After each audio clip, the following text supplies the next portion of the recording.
for you today. We are joined by none other than Alan Keating. He's stopping by to talk all kinds of different stuff from the world of poker. His new influencer channel we got going here on YouTube with some excellent content. I'm actually really excited for what he's putting out there. We're going to talk this giant pot that he played that we covered here on the channel. We're going to talk about the $1 Million Game. We're going to talk about all kinds of different stuff from the world of poker as it pertains to Alan. But before we jump into that, I want to let you guys know I'm currently in a $100,000 challenge where I've managed to lose $40,000. So we are heading the wrong direction, but I'm giving away $100,000 regardless of how I do. All you have to do is head on over to Club WPT Gold and deposit using code Doug, and you're in there. So we have a couple weeks left to go in my challenge. Hopefully things turn around, and I hope you guys tune in to watch it. Also, one more thing before we get into it. Upswing Poker is having its March Madness sale. We have 25% off all cash game courses on the site, and code Doug will get you 10% more. This is the largest discount we've ever run on Upswing. So if you want to improve your poker game, then head on over there today. And with that, we bring on today's guest, Alan. Thank you very much for joining us. Howdy. Howdy. Howdy. So we right. It's a word that works. So we actually for the viewer, we almost did this live in Austin. It was this close. We were right there. And I know you were in town for a little bit here. So unfortunately, it didn't really work out. But happy to do this online live wherever works for me, man. Thank you for joining us. By a little bit, you mean like 14 hours? I was in town, basically. But yeah, I was like, hey, you want to do a podcast? And you're like, oh, I'm in Austin. I'm like, so we do this live? It looked like a good idea. I'm looking forward to it in the future. Oh, hey, I've got to ask, why are you losing in your challenge here? Aren't you one of the best players of all time? Like, what's going on here? Well, I appreciate that. Apparently not. No, so I think it's a mixture. I have not really played online in a while, really since I played Negreanu. So I think there was a good amount of rust, right? Like just shaking it off. And so like I would say that there's a good amount of mistakes that I made. And then I've also just run really, really bad. I mean, it's frankly kind of hilarious. It's like right when it's like gets worse and worse and worse. And finally I get all in with aces, get stacked by queens. And then it's just like over and over and over. So I don't know, like a mixture of bad play, a mixture of run bad. But I'm going to ask the audience, does this sound like the best player in the world? He's talking about running bad. He's bringing up one hand. Like, I think I've had this conversation in like a smoky card room before, but not with the best player of all time, no doubt. I keep having ace king and it keeps missing. Yeah, it's unbelievable. I mean, what do you do with jacks? You know, kings are ace magnets. That's the problem with them. I mean, I think I've had some kings and aces this challenge too. We've had the whole thing. We've had all of the fun stuff, but we've actually had a couple small wins. I think it's turning a little bit, and we're actually doing a maneuver that you're going to approve of, which is I keep asking the site to make the stakes bigger. So I lose, and then I'm like, okay, well, can we do 25-50 now? And like, okay, well, I got you, Doug. So I don't know where it's ultimately going to end, but at least for now, I still have some outs. I like the degeneracy. You really impressed me. Thank you. Thank you. Okay, well, let's go ahead and jump into it. So I want to start off with this. We're talking about your YouTube channel. So to start off with, I love the packaging on some of the videos that you've already got up here. The one you released recently, was it like secret poker game at a billionaire's house, whatever the title was or whatever. Yeah. It feels very MrBeast looking to me, and it's very like it piques the interest of the viewer where you're like, what am I in for here? Like, what am I gonna click on this and see? So I think right out of the gate, it seems like you have like a really good team behind you to create these. What's your creative process like for your channel? Creative process. So this is all brand new. Yeah, I do have a really good team, people that I'm impressed by, and they give me good feedback. You know, it's kind of funny because when you're playing this content game, which is brand new to me, it's clear that you have to create like a thumbnail that gets attention, right? And like my biggest nightmare was being the guy with like his mouth open and he's like the shocked face and like the cheesy stuff in the background. Like, here we are, you know, like the algorithm is the algorithm. And it's like this whole like internal battle, you know, they send me options for like what the title can be. And I'm like, this isn't, I can't do this. You know? And then I wrestle with it for an hour. I'm like, all right, fine. You know, that's the thing I think everyone realizes when you start doing content. It's no matter what you come in with, your preconceived notions of what it should be or what you'd like it to be. The reality is that certain things convert and some things don't. Like, I remember some of our initial emails at Upswing where we would write them, and I didn't like the idea of kind of like really markety emails. I wanted professional, clean. And then so we would split test it. We'd try like language I liked that looked really professional, and then we tried like, hey there, there's a gift in the PS for you, and like, you know, we like check both, and mine's just losing. And so I'm thinking to myself, well, if it's worse, I'm not gonna like take a stand here and do the thing that's worse because I feel better about it. I think part of the system is, as long as you think what you're doing is fair, then I think it's all within the game, and part of that is going to be some shocked faces from time to time. I'm gonna stop short of shocked faces, but yeah, like I've definitely decided that the net output of the channel will be something positive for the viewers. So I do want it to reach as many people as possible to share that with. So I gotta compromise in some ways. But yeah, like the first video with the 9-7 hand that featured the 9-7 hand, I remember the title I wanted to go with compared to the one that did was put that in your solver and smoke it. But apparently that doesn't like hit any of the searchable words or whatever. Right, because you really, what you want is to reach like a wide audience, right? Like that's the goal. And so that's why I took a helicopter to a secret billionaires poker game is an excellent title, because anyone, you know, they see you in the helicopter with like a mansion on an island, that anyone that sees that, whether they're a poker player or not, can be like, this is gonna be interesting, right? Like I'm gonna get a little peek behind the curtain here. Whereas put it in your solver and smoke it, now they have to know what a solver is. Now they're not gonna, they might not know, you know what I'm saying? So it's like too many steps down the road. Too many steps, definitely. Let me know if I go too far with it, but I enjoyed that episode, and I was really thankful for the response to it. I was thinking it wouldn't get too much attention because the channel's brand new, and you know, most people don't know I have one now, and it's also not really poker focused, the episode, and it leads into more of the stories that I'm more interested in. You know, the different businesses I'm involved in, or different friendships, people I want to highlight that I think deserve it. This episode kind of showed there's an interest in that sort of thing, so it got me really excited about what's coming next.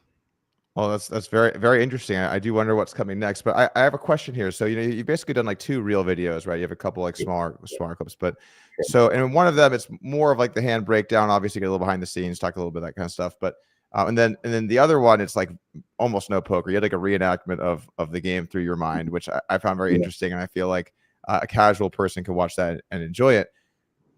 Are you, how pokery are you going to go? Because I think like a trap that a lot of content creators in poker get stuck in is, if you don't go poker heavy enough, then you lose the like more dedicated poker audience. And then if you go too poker heavy, then you lose the ability to cross over into a wider stream.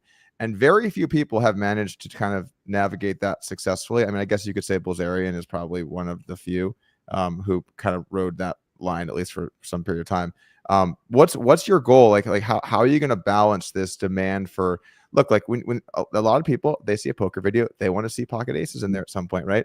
But a casual person that just is on YouTube might not. So how are you planning on trying to like balance those two sides of the game? Well, I'm getting a lot of good feedback in the comment section. I'm like really genuine in asking, you know, what people think about when they watch it.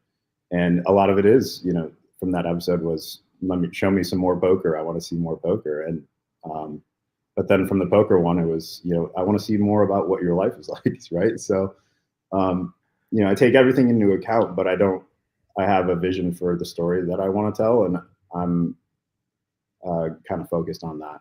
So I have like a vision, and I'll deviate and adjust, but there's a plan. Can you tell us more about your vision? Well, it will be kind of opening up about how I spend my time and the people that I spend it with and what we do. A lot of that as a lifestyle is all about like startup investing. So we just had, there was a board meeting in Seattle for this company that I invested in. It's a fun story. It's kind of really moving up. You know, they just raised like $70 million, and we're sending satellites, you know, into space and all this like crazy stuff, right? And that's sick. it's really fun and exciting, and it's what gets me really excited. But it's also, I'm doing it with people I really like, and so I hope people enjoy that. But I'm aware that if there's an audience and people are enjoying that, there's sort of a flywheel effect wherein some of the businesses that I've invested in will, benefit, whether it be someone who wants to invest in it, or someone who wants to work with the business or something like that. So there's kind of like a reciprocal idea of going into these businesses or relationships and events and trying to figure out how to tell a story that in the end, like, people benefit from, the viewer and the people that were shown. Yeah, and I think when you are able to spotlight cool stuff that you're doing or you're involved in, or people that you think are doing a good job in their lane or in their field, obviously that can provide value both ways. And so I think that's like, it's cool to have that as sort of like a it's like an anchor, like it's like somewhere you can always go to create value. And when you have an audience and you have a platform, then you're able to do that. So it can only really create value for you if you do a good job. Yeah, I'm excited about that. Like, even in this episode, we talked with Emil Hirsch, and that brought up the movie that he was on. I didn't have much involvement in it. I was just like an extra in the background, but because I felt involved, I wanted to do something to help them back, right? So right. Yeah, that's very cool. Have you been in many films before? No. I think I've now invested in like 3 small, like, independent films, and that's kind of a fun thing to do. But how do you end up investing in small independent films? Like how do you end up there? Well, the first time it was a documentary about my friend's family and their restaurant. Really interesting story. And a filmmaker reached out to him and said, "Hey, we would really like to tell this story." And my friend brought it to my attention, and we split the cost to make it. So it was exciting for me that his family would have this, film that they could keep forever, telling the story about how things came to be. I was happy about that. Okay, so that's like kind of like a personal side of it too, right? Like but like, I guess to get involved in investing in that lane, it just feels like so different than where poker players are, right? Like, but poker players are like, okay, it's either like Bitcoin or Ethereum or like maybe the stock market, but it's probably Bitcoin and Ethereum, right? So it's like to go from that to being like, or maybe they're investing in a promising upstart poker club. No, regardless. So like, Code Doug. Yeah, use code Doug. So it's like to end up in like investing in startups and angel investing and that kind of thing. Did you find it scary to end up there? Because how I would feel in a lot of those situations is like, I know my lane. I know like the core, basics to my industries, to my businesses, to the things I like to invest in. But to step outside and really try, like, you're talking about like big league shit. You're talking about investing in the real world and real companies trying to do, big things. Did you find that scary making that transition out there? No. What you're saying makes a lot of sense. Most people have an experience, if they get into it, where they stab at a couple things, maybe invest too much into one thing, and things take longer than they expect, and ultimately end up with the position that, hey, I'm only going to invest in the things I can either control or know a lot about, right? But my thesis from when I was young was kind of surrounded. I wanted to get into building companies. That's what I'd seen growing up. But, I thought poker was a perfect way to get some liquidity and meet some interesting people. So this was kind of always part of the plan, was to get into poker and then get into startup investing. Poker is a good stepping stone, right? To then build skill sets, build networks, and then figure out what you want to do. And poker, I think, is a really good way to go from having no money to having like, a few million. And then maybe if you're lucky enough, more than that. But like for the average person, if you make a few million playing poker, it's going to probably be kind of hard for you to get into some of the games you might need to get into for it to make a lot more than that. But I've always felt like poker is a really good like first stepping stone into other things. And it's weird looking around nowadays, man. I look back to like, dude, you were one of the first people I met in poker. You're at the Bellagio. Yeah, I fondly remember meeting you. I will I will never forget that. I will never, ever, ever forget that. You were a So, hot shot coming in. yeah. You know. Okay, You so looked at everyone like they were dirt.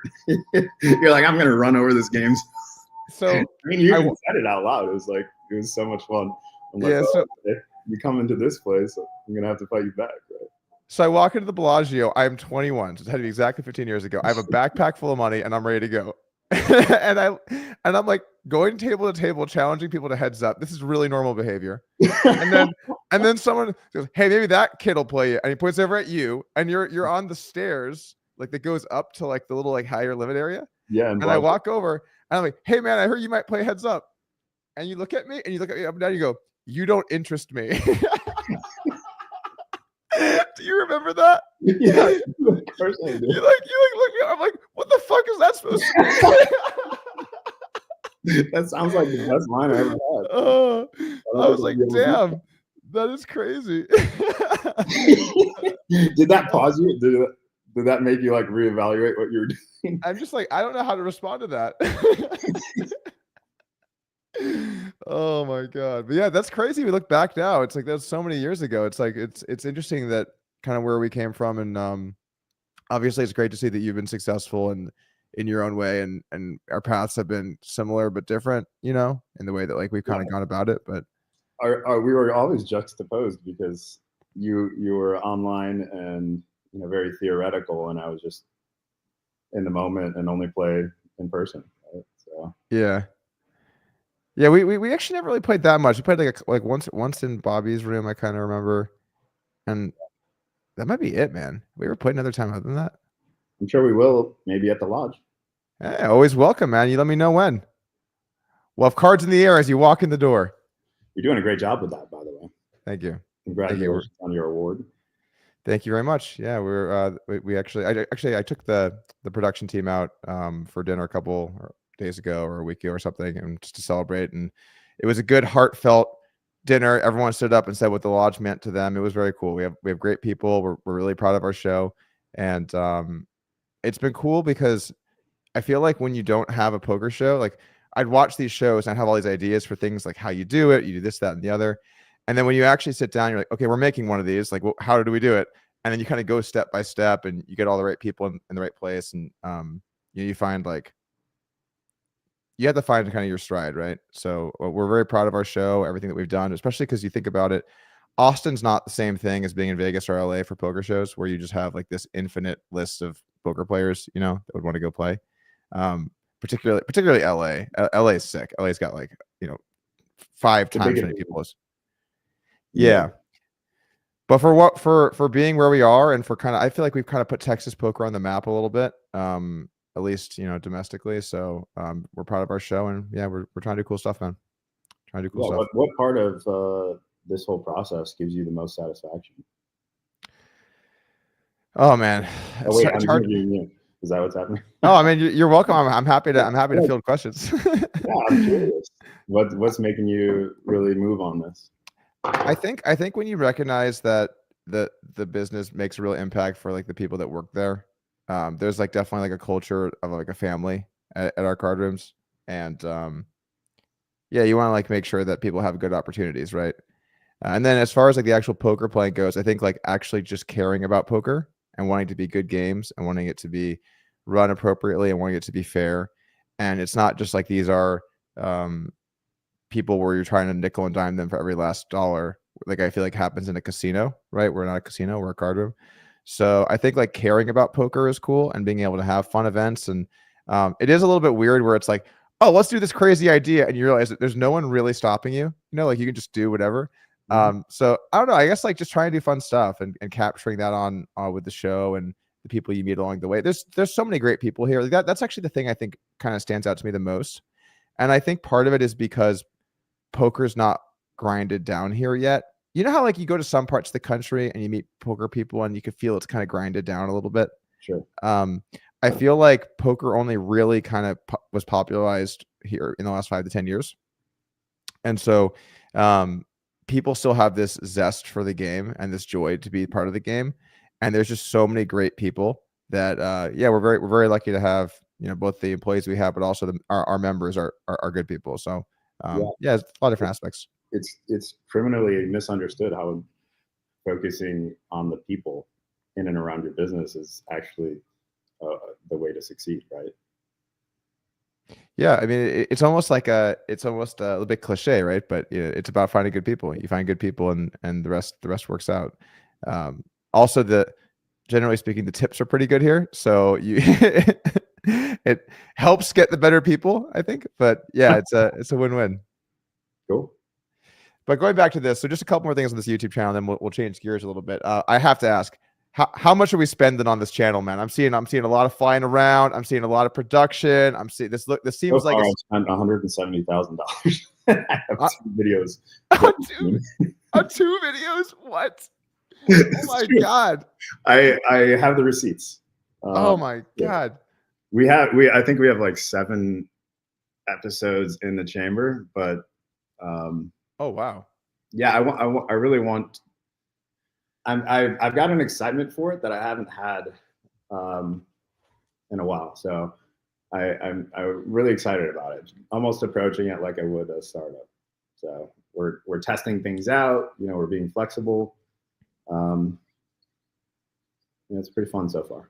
A lot to look forward to. We're going to be going down to Brazil here in a couple weeks. Spend some time with Neymar. Go out to a game.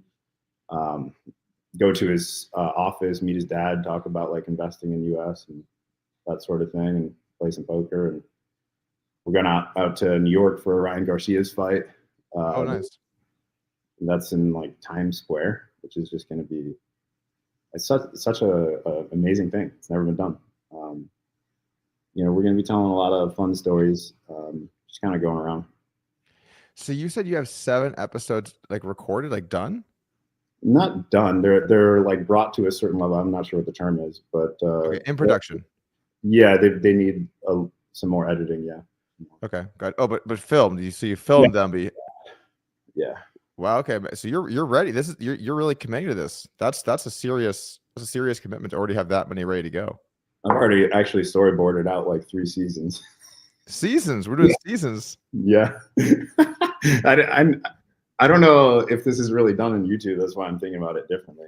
I'm going to portion things into seasons and allow a little bit of a break, and then shift what we do and reevaluate and try to approach something different each season. So normally with YouTube, it's just kind of a continuous story, right? But I could see trying to do it in a way where are you going to have like a specific release schedule then for these videos? Nope. So you're just gonna stay flexible with it, pretty much. Yeah. Okay. I don't want to get into a spot where I'm anxious that a deadline's coming and I'm rushing something out. I really want to work back from like what's the story, and maintain the best like value I can. So there's two schools of thought there, and one of them is what you're saying, but the other one would be that sometimes when you have to make something, it gets you in this sort of like rhythm where like, so the best example of this are the South Park guys, because they do an episode every week during the season, right? And they don't know what it's going to be going into the week. There's a really fun documentary. I forget what it's on, whether it's on HBO or Netflix or what, but it goes through like what goes into the making of a South Park episode. Yeah. It's incredible. It's so impressive. But they're like getting used to that rhythm of creating those episodes in that way has made it so that like the pressure is baked in to where they don't really feel it that much. They're just doing their thing.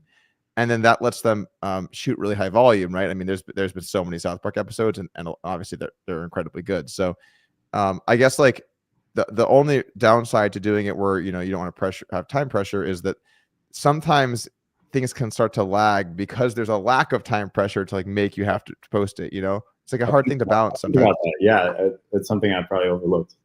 Maybe I could do some hybrid situation. The good news is that the YouTube algorithm is pretty easygoing with if you post good content and people watch it, it's going to show more people. And your numbers out of the gate on these first 2 videos are nuts. I mean, you're just smashing it. So it seems like you have a great team. You're putting out great stuff. If the audience hasn't checked it out, I'd definitely go watch them. But I'm excited to see where you go with it. And if you ever want me to be a cameo in there, man, I'm down to jump into some Mr. Keating videos. I would love to do stuff with you for sure. One thing, actually, I need your advice.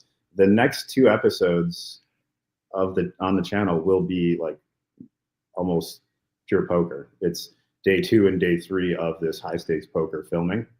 You know, the 9/7 was from one day, and we have 2 more days where there's more Peter violence, so to say. I'm looking forward to telling those stories, but what I'm worried about is, will I get put into a corner of the algorithm where it says this is a gambling channel because you're seeing poker stuff, and then it doesn't get recommended, or it gets, you know, like sort of like shadow banned or something? So it's a little tricky because there's been a couple waves of YouTube channels, and you probably need to find somebody at YouTube.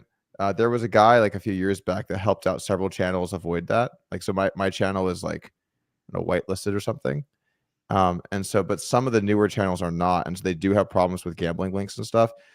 It probably would be better. This is probably a better off-air conversation. But yeah, I mean, I'm happy to like see if we could either reach the person that helped us out before, or get you in touch with someone that can help you, because I do know that for newer channels, they struggle with some of the gambling stuff that could be a cause for concern. Yeah, so I'm just preemptively, I'm going to try to break up the 2 days and do like 2, 1, 2. Lifestyle wise, it's kind of fun because I know what the one in between is going to be. Is this Warriors charity tournament I went to? Oh, I think I've heard about this. Hellmuth goes every year, right? Yeah, he's the MC. Yeah. He has the same jokes every year, but every year it's somehow still fun. Oh my god, no fresh material. It's great, actually. You know, someone gets all in, he pauses the table, he grabs the microphone, and he's like, "Hold it, dealer, hold it. You have Queen 9 top pair. You have Ace Jack flush draw. You have no 15 outs. That is 44%. Dealer, deal the cards." Oh, that's great. It's like every time. It's so funny. I actually think Hellmuth would be an excellent MC for an event, because he's great.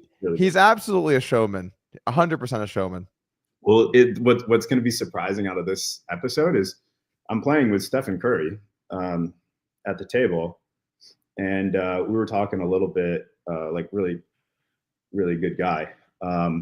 And you hear this like kind of buzzing going around the room, and you know, one of the other players like stands up, yells at Stefan, and you know, he stands up, and they're all kind of looking at each other, and they're like, "Is this real?" And it was when Luka got traded. So, oh my god, you were there? Yeah, we're all there. So I'm sitting right in front of the team. You know, the team comes over behind Steph. They're all like, you know, talking to their agents, asking each other, like laughing at, you know, the wrong side of the trade. You know, it was like kind of a cool moment. It'll be exciting to show. Oh, that's a sick moment to have captured, because that's probably the most shocking NBA trade ever, maybe even sports trade ever. Really just a baffling decision. From general manager is gonna have to like move somewhere else when his career is over. Yeah, man. I mean, like, so I mean, I'm in Texas, so there's some shrapnel over here in Austin. Obviously, we're not Dallas, but we don't have an NBA team, so there are lots of Mavericks fans here too. And it's I've never seen a fan base be as devastated as the Mavericks fan base. It's devastating. They're gutted. I mean, they were rioting, they're picketing. They're bringing coffins to the arena. I mean, this is some crazy shit. Yeah, imagine being a fan for so long, like waiting for, you know, you only get a guy like that every 15, 20 years, right? So yeah, if you're lucky, to let one go. It's like wild. In the prime of your career. Dude, he's not even in his prime. He's 25. He's entering the, like, he's not even in his prime yet.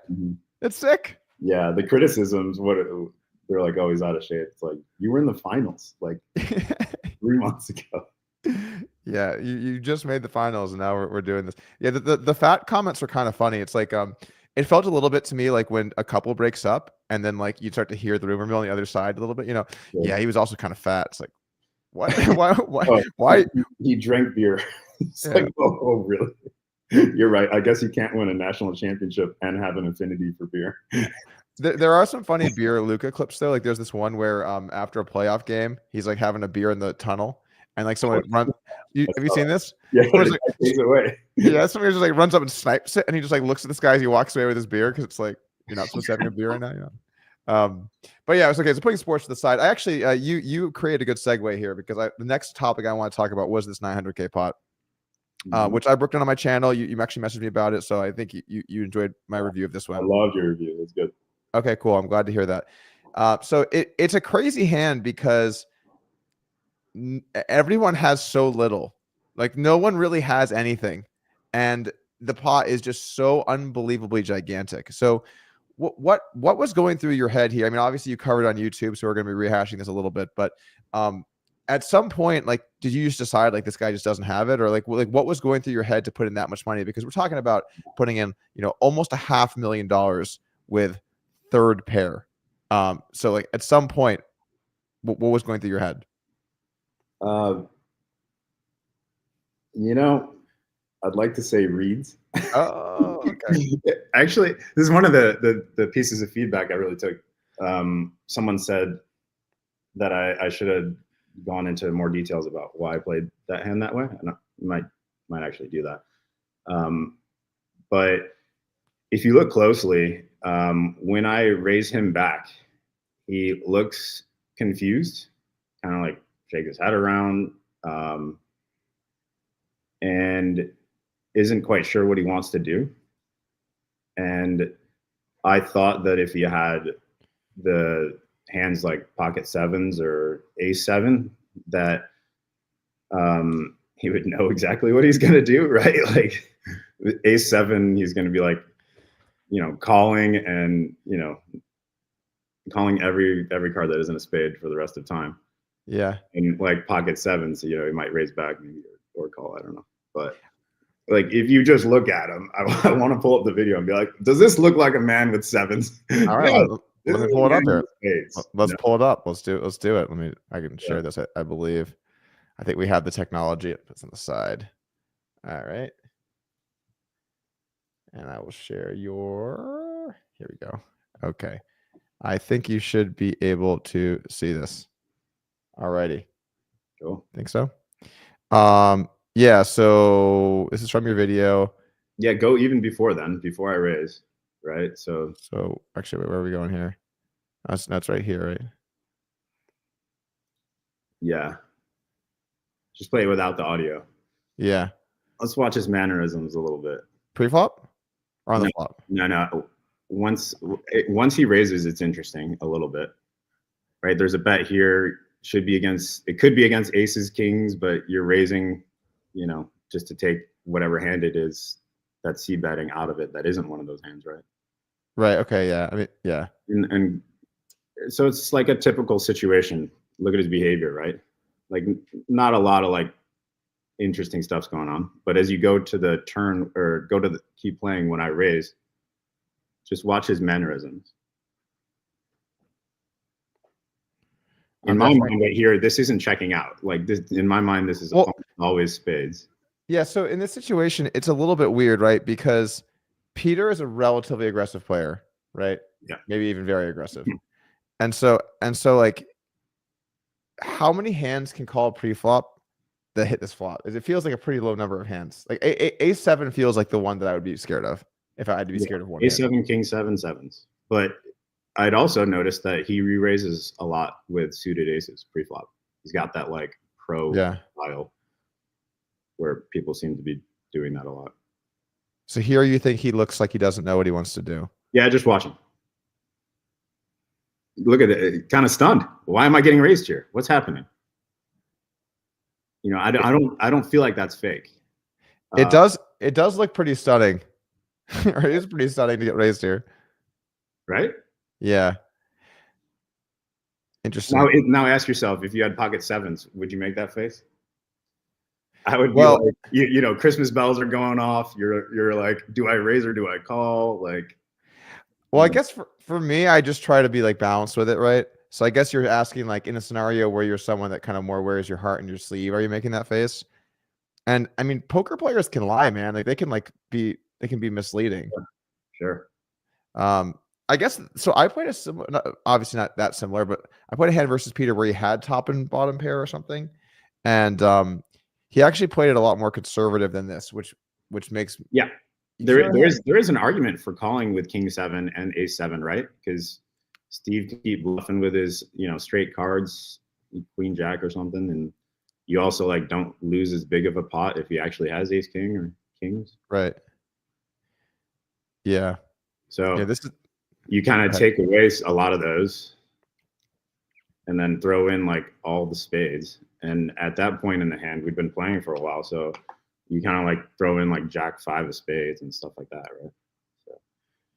Yeah, those make a lot of sense. So on the turn, what's your thinking with this, with like the turn spot? Because it feels like, I understand the logic on the 3-bet and the flop. But now on the turn, if you bet, like what are you trying to have happen?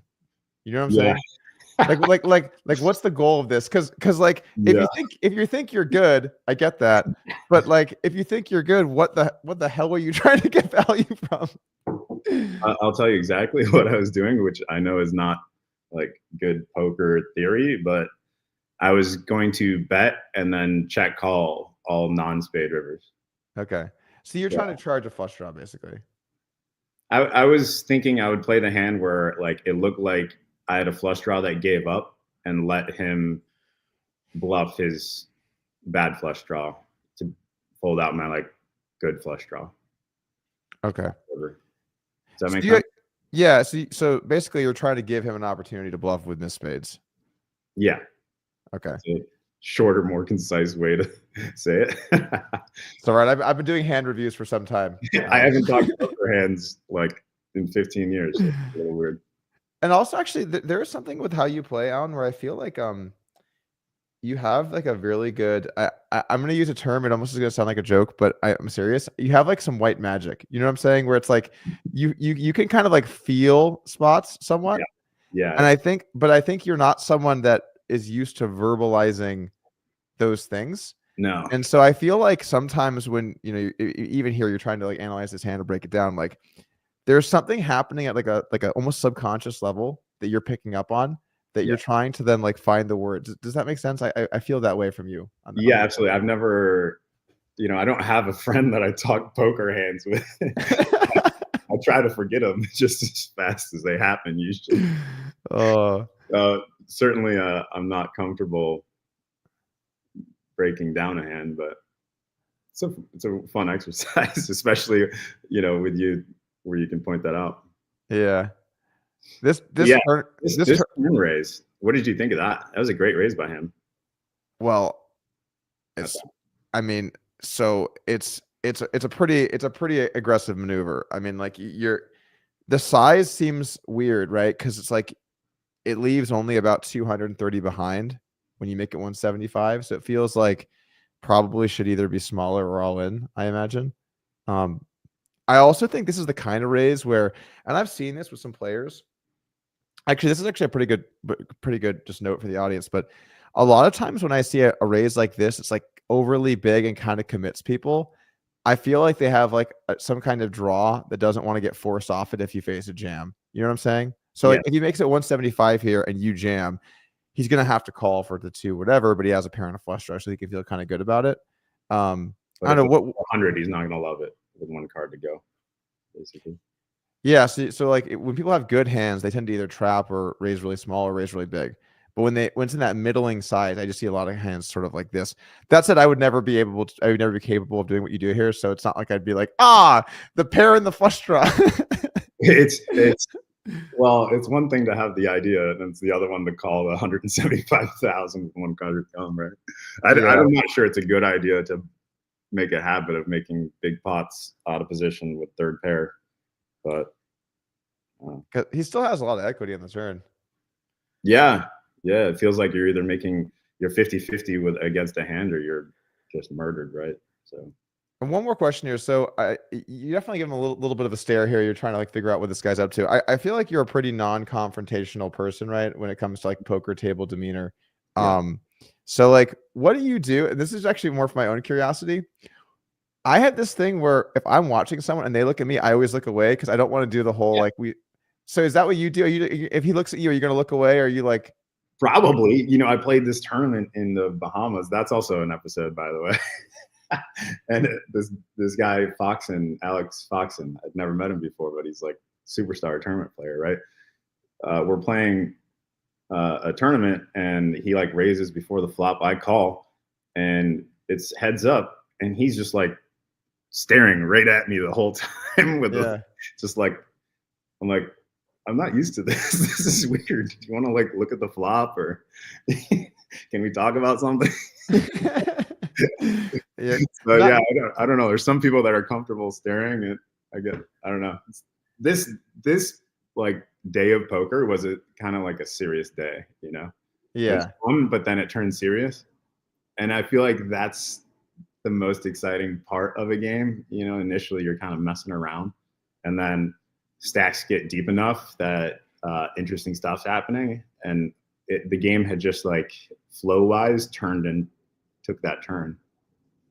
Yeah, so I think like I think that with specifically high stakes poker, there is a little bit different of a dynamic, right? Because obviously the stakes are high, the stacks are huge. It's, you know, that every hand on the show is going to be big. It's going to be well viewed. I mean, I think my most famous hand was on high stakes poker, and I'm yours is now for sure. Wait, is that the one where you folded a straight? Yeah, to Hellmuth. That was amazing. That's Thank you. That's so fun. Thank you. Now you've played a lot with Hellmuth, right? Yeah. So what do you think of the fold? It's the perfect fold. I'm just stunned that he isn't more upset about it. Like, if someone folded the second best possible hand to me, when I could have any other hand and not even be bluffing, I just have to have the exact like straight.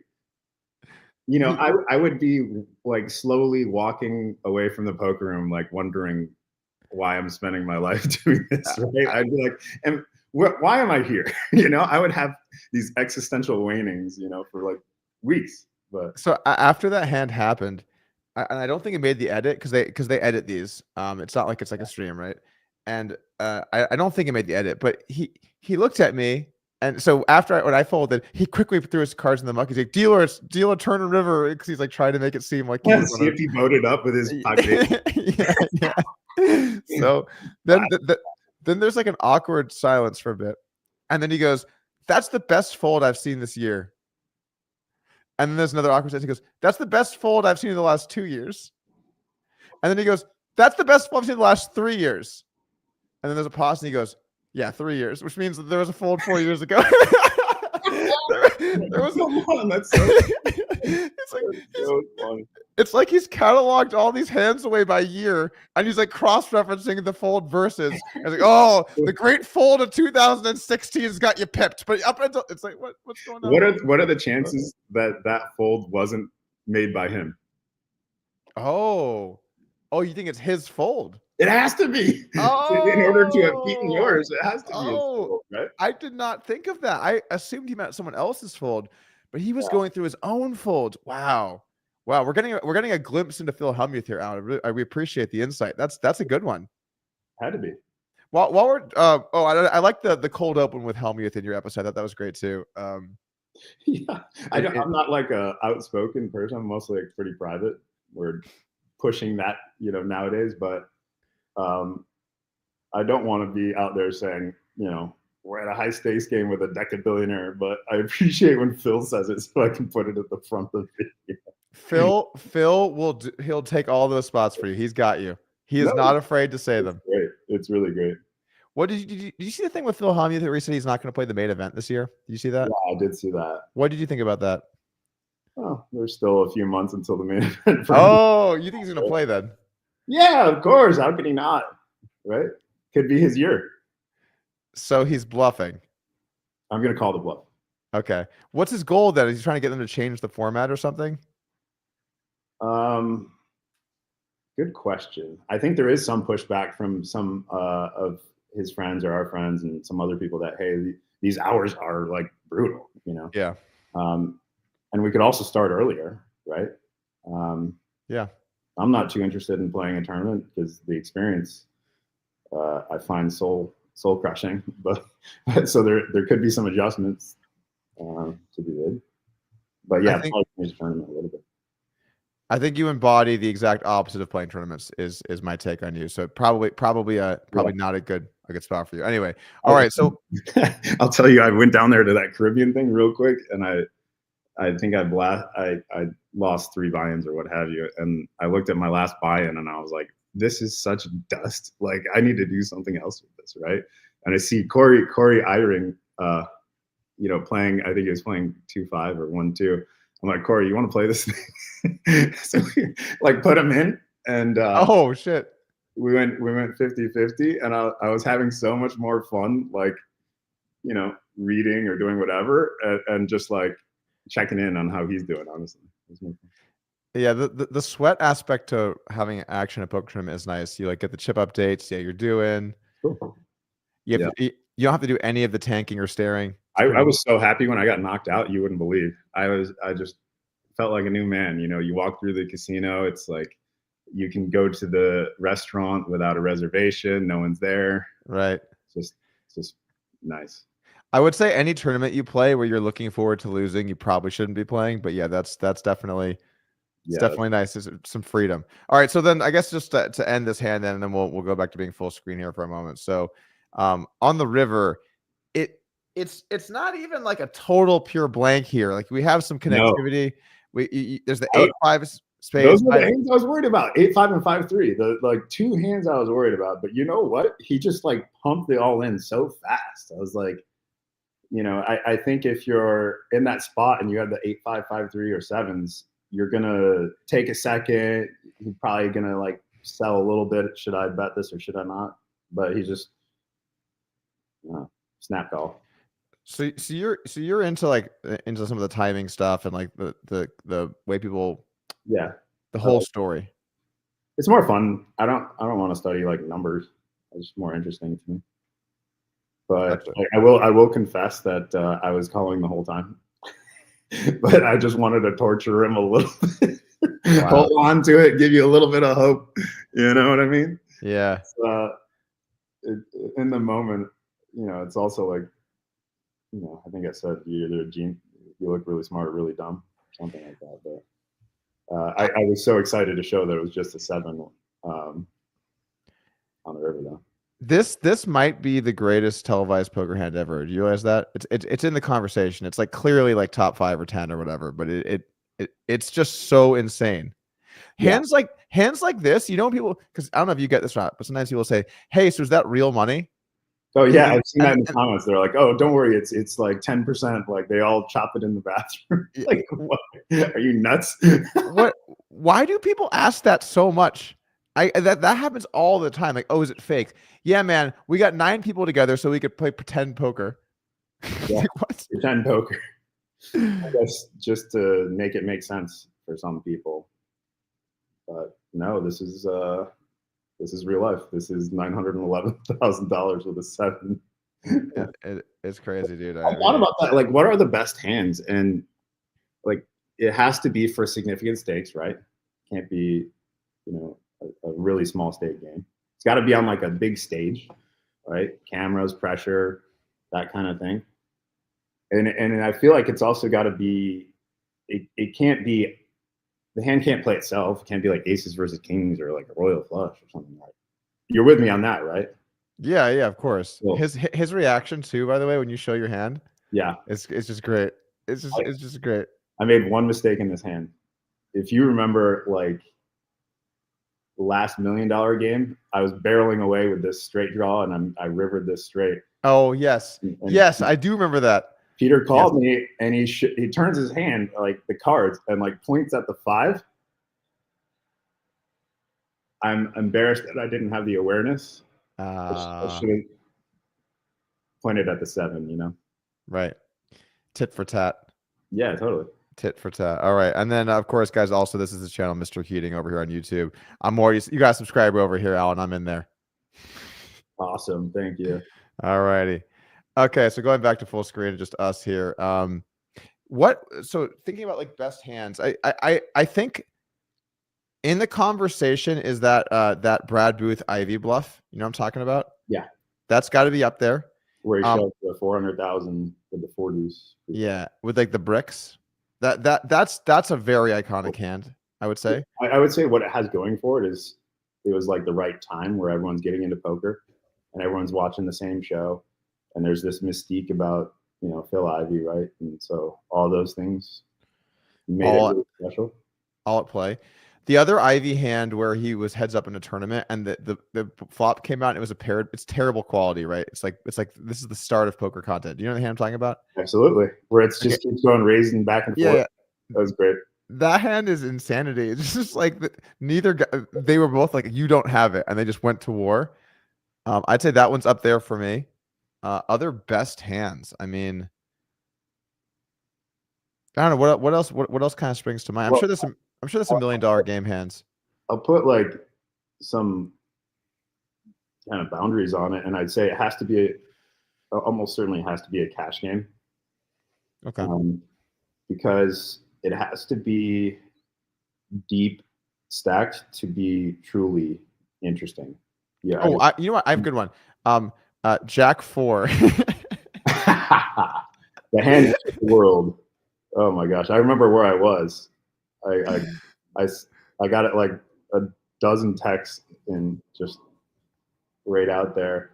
And I remember I called my buddy Chamath. I was like, yo, take a look at this. I think this is the like most significant moment in like poker right now.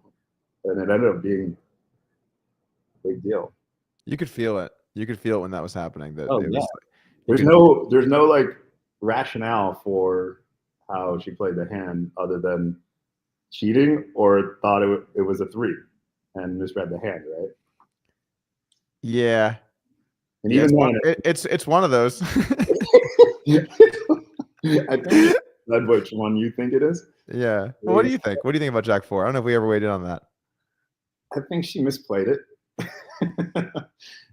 I don't know. It's impossible to say. That's the. Oh, you don't want to weigh in on this one. You don't want to weigh in on this one. It's not that. My weigh-in is that there's no argument for playing that hand that way. Right. Okay. I don't see a fair argument for like the call. It doesn't make any sense, right? So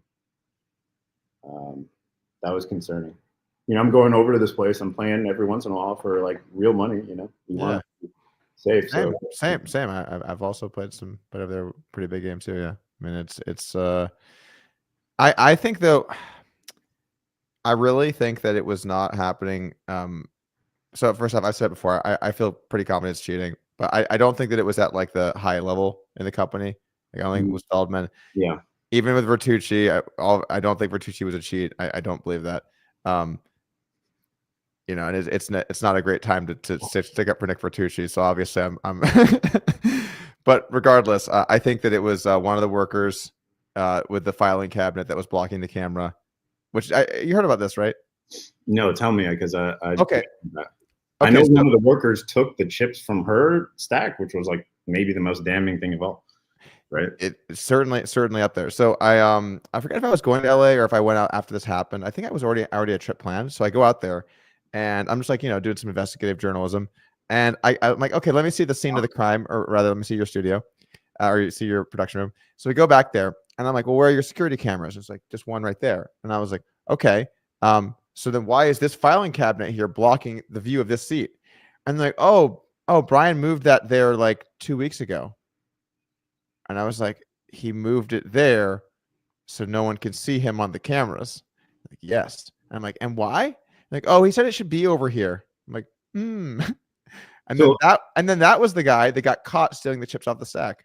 Help me understand. The filing cabinet blocked other people's view of the guy who may have seen the video. The filing cabinet, they only have one camera. The filing cabinet blocked the one camera's view of him. So you cannot see him on the security footage, what he's doing at his desk. Yeah, and it got moved there recently. And the reason was generally unclear.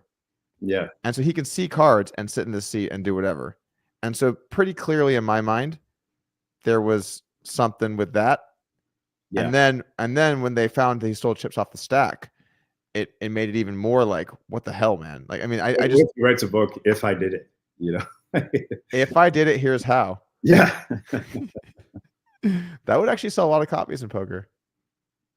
Yeah, maybe. That was a scary moment though, because anytime there's like integrity questions around a game, it's really sobering because we're all having fun playing the cards, right? Like, Yeah. no point.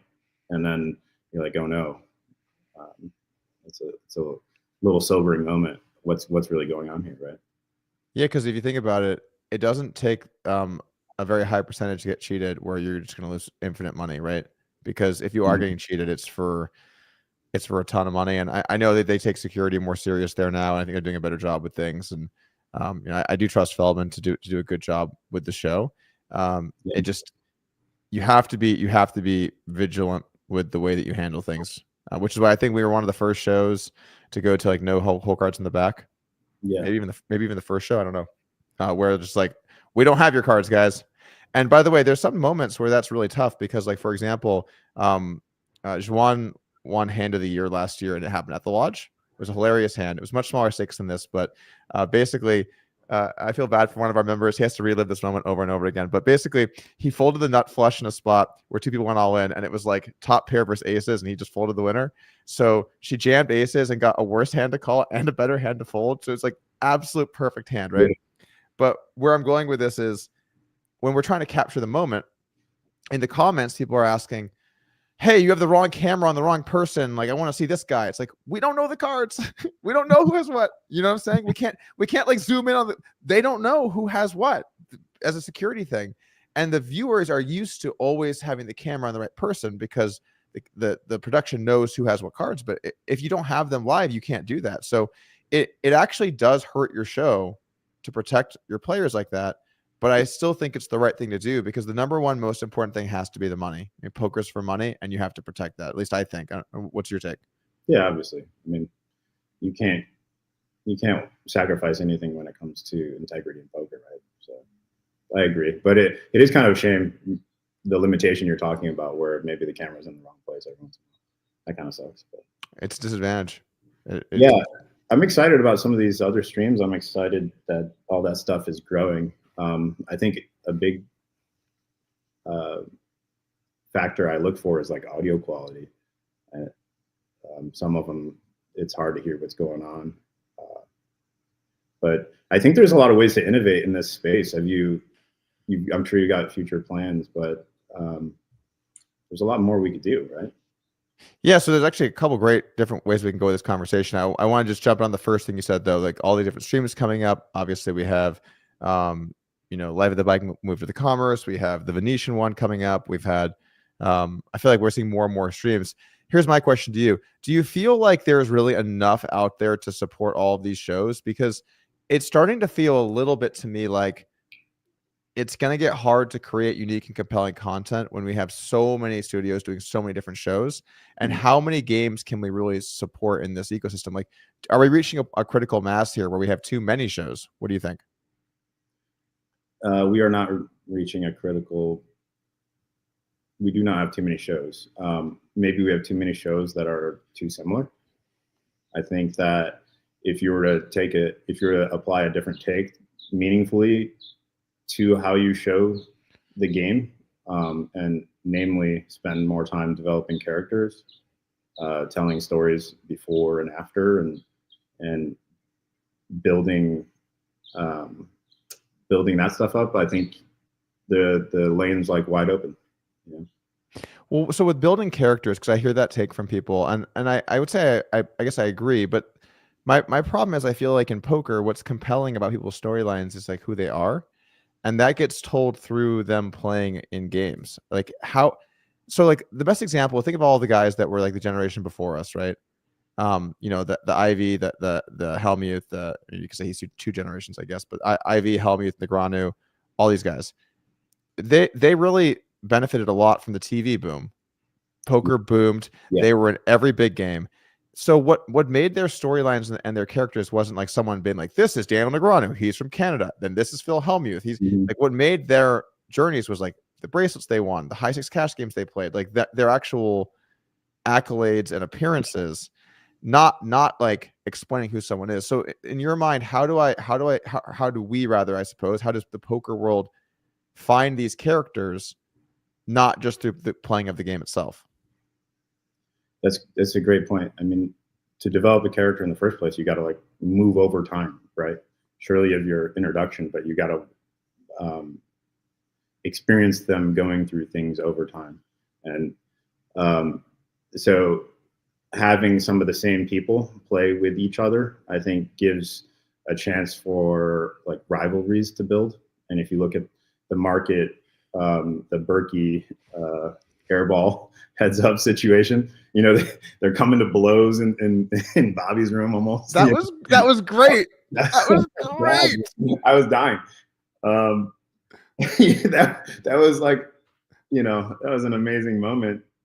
So that's the market telling you, you know, we do want these rivalries, these showdowns, you know.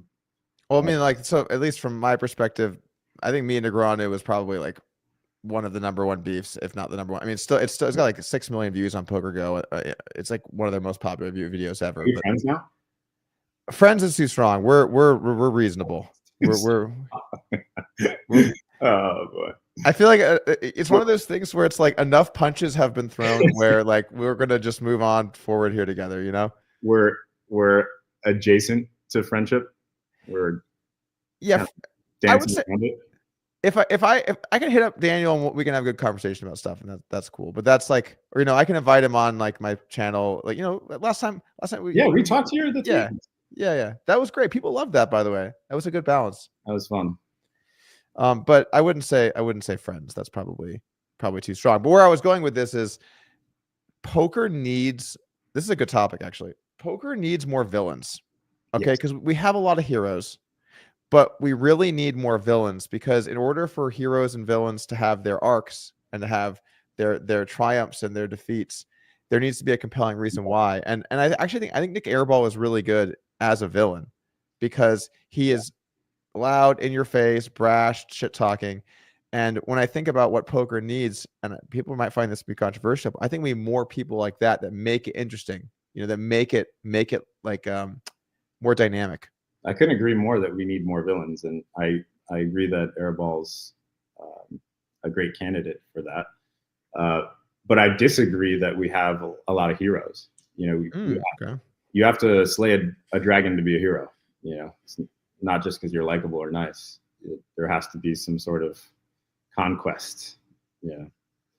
Well, so I mean, like, looking at some of the major poker stars, like, I think most people would view them all as heroes, right? I mean, like, more or less, like top like 5 or 10 famous people. I don't think any of them are really going to qualify as a villain. And I guess Hellmuth is probably the closest, right? Where he's just like ranting, but even then, it's not in like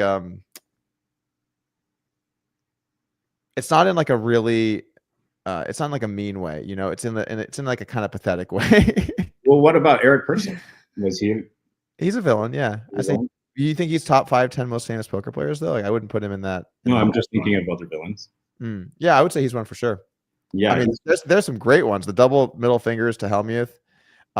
Oh my god, one of the most brutal moments of all time. Like this is like top whatever brutal moments is when he stacked Mr. Dr. Batman in a game that was clearly very big for that guy. And then he said, "Welcome to the big leagues, kid." That was so good. Oh my god, it was devastating. It was a devastating blow. Imagine you stack someone in like their biggest game ever, and you say, "Welcome to the big leagues, kid." Didn't he like disappear after that for a while too? I mean, the guy was on the show for like a few weeks straight, and then that hand, yeah. So I'll give you some backstory. He actually ran it up at the lodge. Like, he came out to the lodge, and he won, I want to say, a couple $100,000 or a few $100,000, and he went on this gigantic heater. He was stacking everyone. It was insanity. And then he flew out to LA, and I think, you know, at least on the show, he lost it. I don't know how it all worked out. And he stopped by my stream the other day and donated a little money to the stream. So that, you know, he's still in the mix. He texted me the other day. I'd like to see more of him. Yeah. He is a character. He's definitely a character, but I would not have the heart to do that to someone on like a big show.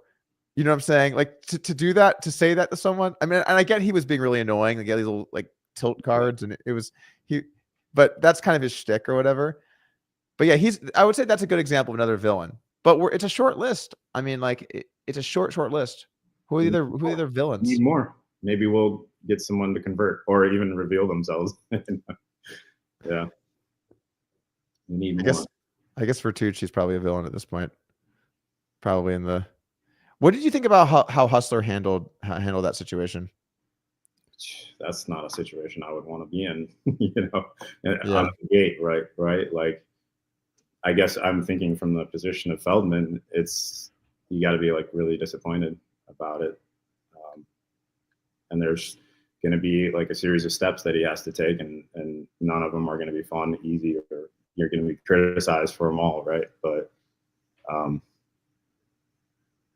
I don't know what else Feldman could do. You know, he looked into it, as far as I can tell, and you know, let the process played out, and they made a decision to part. So yeah, it's just kind of sad, you know. Like, it's almost just like the, you know, anytime like something's cheating, it's like, we're having fun here. Let's all do the right thing and just keep having fun, you know. Yeah, I think Feldman handled it well overall, and I do think that the new partnership with GG Poker will be a huge improvement for their show. Like, I imagine they can get some new people out there. I imagine, it's gonna. Ooh. We need to drag that Negreanu into a real cash game. I want to see if this guy's like, you know, there's some rumors about how good he is, how good he isn't. To me, it's kind of maybe a lot of people disagree, but until you've played like deep cash, to me, you're like unproven. I'd like to see him battle it like he used to 20 years ago. Well, those games did not go well for Mr. Negreanu. If you remember how some of those pots went, there were some boats, there were some quads. So your opinion is that he would struggle at deep stake cash games? I didn't say that. You heavily implied it. But it depends on the lineup. It depends who's in there. It depends what's going on. I'm sure there's player types that he does better or worse versus, you know. Yeah. I think he did an interview where he said that I think he's open to coming on it now that GG. Yeah, that's what I'm looking forward to. We gotta like, what I'd like to see is you said you nailed, there's different generations where there's big names, right? Like, let's bring them into the deep cash waters. Let's see who can hang. Deep cash is pretty sick because you get these individual moments that are just so giant, and how you do over, honestly, sometimes months can matter on like one hand. And the sickness to just like have to stomach that is really something else entirely. It's lovely. I guess tournaments are similar, right? In that you get an all in at a key point in a tournament. And if you brick, you might not even cash. But if you win it, you might win the tournament. So you get some sick stuff in tournaments too. Poker is just a sick game. It is, right? Yeah. Yeah, it is a sick game. I don't have any more to add. It's very sick. I'd like to see some of these people that play tournaments come into the cash. I suppose a lot of them will just be extremely tight. And well, tournaments, you usually have to play looser than cash because the ante is so big. I guess if you're playing a good format, then it'll be the same in either one. But I think like the tournament player pool. So I played a Triton a year and a half ago, and I was just like playing with some of the regs, and I'm like, I'm such dead money in this. Like I don't know. I don't know any of my ranges from anywhere. I'm getting berated by people, and I'm like, I'm trying. It's just like, because the bar is so high now in those high stakes tournaments. I'm sure you experience that. Listen to how you feel, and think about what the implication is for the future of tournaments, right? Where is it in its life cycle? If the former or current best heads up poker player of all time, walks into a tournament and thinks they can't win, seems pretty late stage to me. Well, yeah, so obviously I agree with the premise. The problem is it's just become who spends the most hours, right? It's not about, and that's probably why you like the really deep set cash stuff, is because no one is at home running like, all right, here's my 700 big blind strategy. Like that's not a thing that people are doing. But for sure, people are doing that for 15, 20, 25, 30 bigs, whatever it might be. Because there are really good ways to train right now out there. Shout out to Lucid Poker. Got to quickly do the quick plug. But yeah, so I mean, the point is like there are really good ways to play and train now, and so it's kind of more than ever come down to who's willing to spend those hours, and that just doesn't feel right to me. I don't think poker should be about like who's going to spend the most hours memorizing shit. It just doesn't feel like what we should be doing. As an exercise, you're basically saying who can best emulate a computer. And there's no sport or glory or for me, no interest if that's your pursuit. I think it would be really great if people were more open to changing up game formats. I think that would be awesome. I think it's not likely to happen because most casual players just want to play their one game type that they like. And if you have to teach new games, maybe they won't do it. But I think, like, let's just get crazy, man. Let's just make some shit up. Like, let's make some shit up and let's just battle it out. And someone's gonna get stacked in a really stupid way, and they're gonna be like, "Oh shit, that was a mistake." Well, there's iterations in cash, right? Like the small blind kitty, which is genius. It's a progressive sort of jackpot wherein the person on the small blind has to add to it every hand, and only the person in the small blind can win it. Oh, I know what you're talking about. Yeah, I've seen that. I like that because then the small blind has to. Yeah, of course. It's the toughest spot to win the hand out of, right? And you put the most pressure on it. It's fun. I remember when I used to play online, looking at my like sample of hands, and I was always like the worst ever in the small blind. Like I'd like look at my results and I'd be like, yeah, if you just folded every hand, you would have done better than this shit that you tried to do here. It's like you can't call. You have to play super tight. It's just a horrible position. So anything to make that more playable, I think, is a great idea. Yeah. Also, like the stand-up game, I think, in all the different forms it's been in, I think it's great. Yeah. I think if you add on to it, right? Like if the showdown goes to the last two people and people are adding buttons, it gets more and more painful for them. It's just great. Oh, progressive. Yeah, the progressive one. Yeah, that's great. Yeah, it can get really sick with how much people can lose in that. Of course. Because the thing is too, it's like while you're losing the stand-up game, you're trying to win pots. You're losing the money in the pots while you also lose the bounties, and then they're going up. It gets incredibly expensive. Yeah, it just adds a dynamic. It's fun. But going back to the poker shows thing, because I think there's some interesting stuff to talk about with that. So I do think that we have a little bit of maybe too much overlap on shows are doing the same thing, and it's important to always try to deviate and create new concepts. But I think the really tough part is the average viewer just wants to see poker. And so what do you think shows could do better to maybe like have a little more widespread appeal and kind of make themselves unique, but at the same time not lose that baseline of interest for people that just want to watch poker? Because that's the tough part. So that's a tough question too. It is. It's a tough question. If you say the average person just wants to watch poker, I think a better way of saying that is the average person wants to watch people they know or have a feeling towards, positive or negative, play poker. Yeah, very true. Right? Isn't that a better way to put it? Yeah, that's very true. So I think that if I were to approach answering that question, I would think about how to stimulate the viewer's reaction to people, so that they care about watching them play. And I think out of that you develop characters. I think that there's some it kind of goes back to the compelling characters that people want to follow, and that is what makes games interesting if it's not just high stakes, right? And I think like there was a good example of this with what GG Poker did with Game of Gold, where I think they kind of missed the mark a little. Like, so first off, I think it's great to try stuff like that, and I think it did generate a good amount of interest, and I think that there's a concept there that is good. But it felt like it slightly missed the mark in that it got a little too pokery. You know what I'm saying? Did you watch Game of Gold at all? Loved it. Yeah. Okay, cool. So I felt like the best scenes were like Jungle in the back, or like David Williams blowing up, or like all of the best scenes was that kind of stuff, right? Mm-hmm. The like, oh, you gotta check the turn here stuff was just kind of like it just felt like if the goal here is to try and bring poker to a really wide audience and make it interesting, it needed to have like 30% the poker, and it needed to be 200% the jungle man sleeping in the back or whatever the hell's going on. I don't know. I thought that like that was a cool idea, and I think the company should do more stuff like that. But there was an equilibrium point that we kind of got to try and suss out. Yeah. So let's talk about some of the things they did right. I agree with you.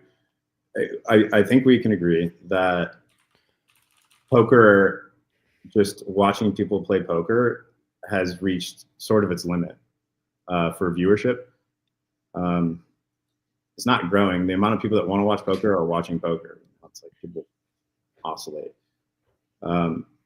So getting outside of that and attracting new viewers, I thought Game of Gold did some things really, really outstandingly. Like when one player needed a 7 to hit a straight, right? They went to someone saying, "Oh, you know, if he hits a 7, we're good." And the 7 comes out, and it was like boom, like a big graphic, right? Like, you know, it's fun for the viewer. Simplify all those things for sure. And I was like compliment them on that. And they also had that layer that you're talking about, where they had their teammates watching the poker from like a rooting interest, right? So the viewer was almost like one of the teammates, where they're rooting for one of the two players and reacting with their team.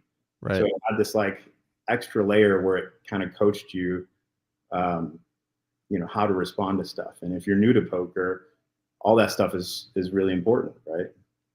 Yeah, I guess it depends on what the goal is. Is the goal to try and teach people, or is the goal just to bring people into the sphere? And I think it's the second thing. I think it's like, well, it should be to entertain, right? Yeah, to entertain. Exactly. Yeah. And then while being entertained, now there's an on-ramp into poker where they could be like, oh, let me learn more about this, or look up something, or whatever it might be.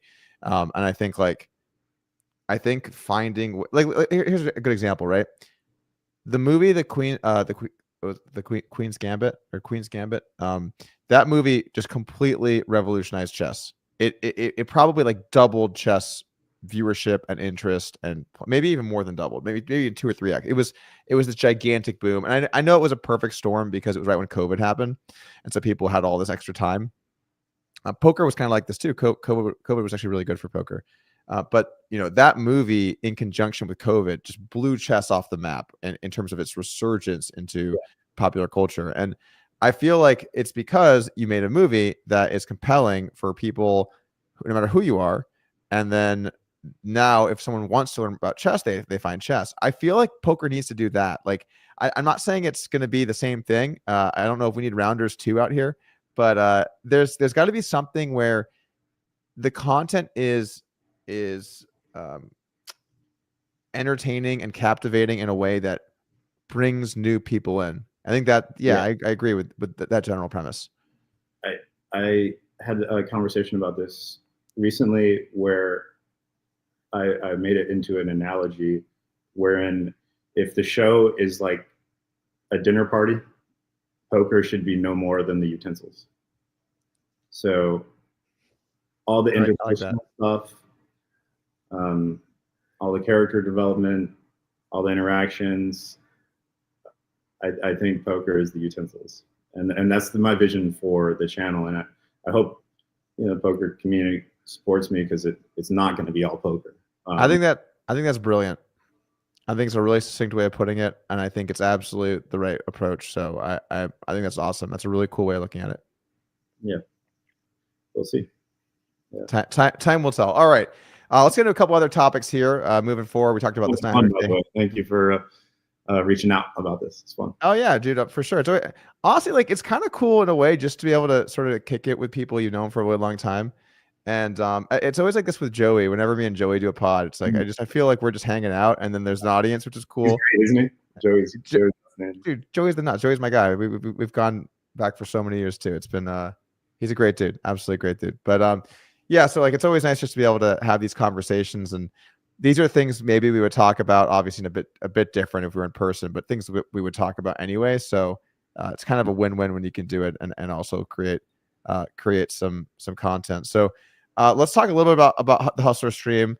So you're going to be playing in Airball's Return to Hustler. So we already talked a little bit about Airball. I know you played with him a little bit in the past. I think maybe you played with him in the $1 Million Game 1 episode, if I remember correctly. But are you excited to see Airball back out there? I know he's not been on the show over at Hustler for like a year or something now. Are you talking about the King of LA? The King of LA. Yeah, of course. I mean, Hustler definitely benefits from, you know, Airball's presence. He's got some amazing lines. He's got great energy. I think at one point he was kind of putting out some stuff that people found maybe poor taste, but as far as like, overreacting or getting mad or whatever, but I don't know. I'm not a really sensitive person when it comes to these things, and I love the character that is Airball. So I'm looking forward to it. It should be a good game.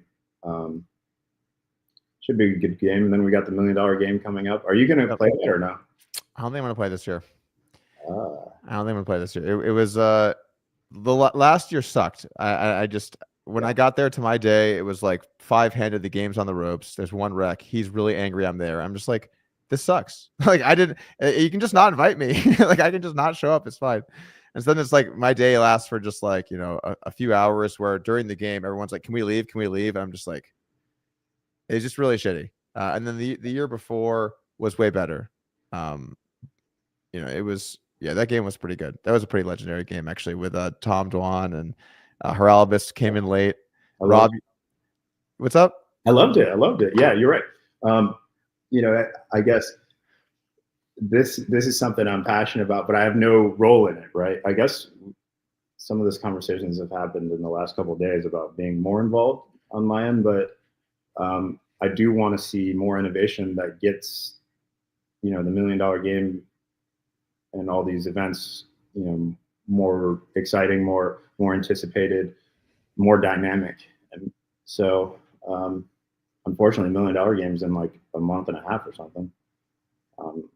But I'd like to see Hustler come up with some new ideas to change it, make it more interesting, because stakes alone don't make a game, right? Like, yeah, just because it's $1 million, you can't rest on that. You got to keep going.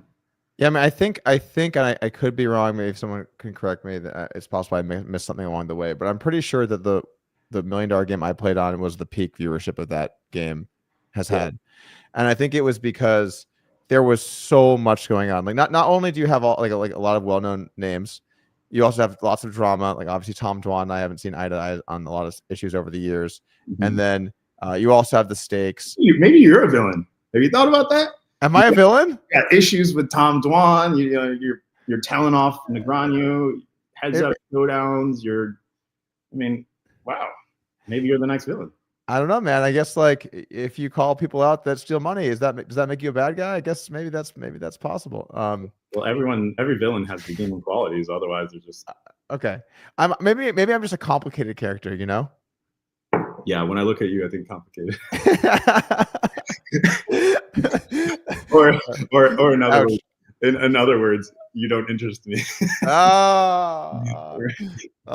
But yeah, with that game, you had like the drama, you had the stakes, and I also when I got to that game, I was like, I'm gonna fucking fire. Like I'm getting my first shot in here, I'm blasting. I just immediately barreled off that missed straight draw, and then Tom had the boat, and so it was like hour one. And wait, hold on, he tanked for like 5 minutes with the boat. That was crazy. What the hell was that? Raise or not, I guess. That was crazy. I remember I was watching, I was screaming at the TV. It's like, what the hell's going on? I want those 5 minutes back. It was a brutal spot. We've had some really fun moments in poker, right? Like I think Rampage had a beautiful moment where he, did that check raise, bet all in on hands with, most people may know this or not, but I thought that was a pretty epic hand. Yeah, that was I mean, one of the best hands from $1 million game. I thought he ran it for like $1 million on this guy and got it through. It was a versus top set. I mean, it was a really spectacular play, and it worked out. And that was a very cool one from Ethan.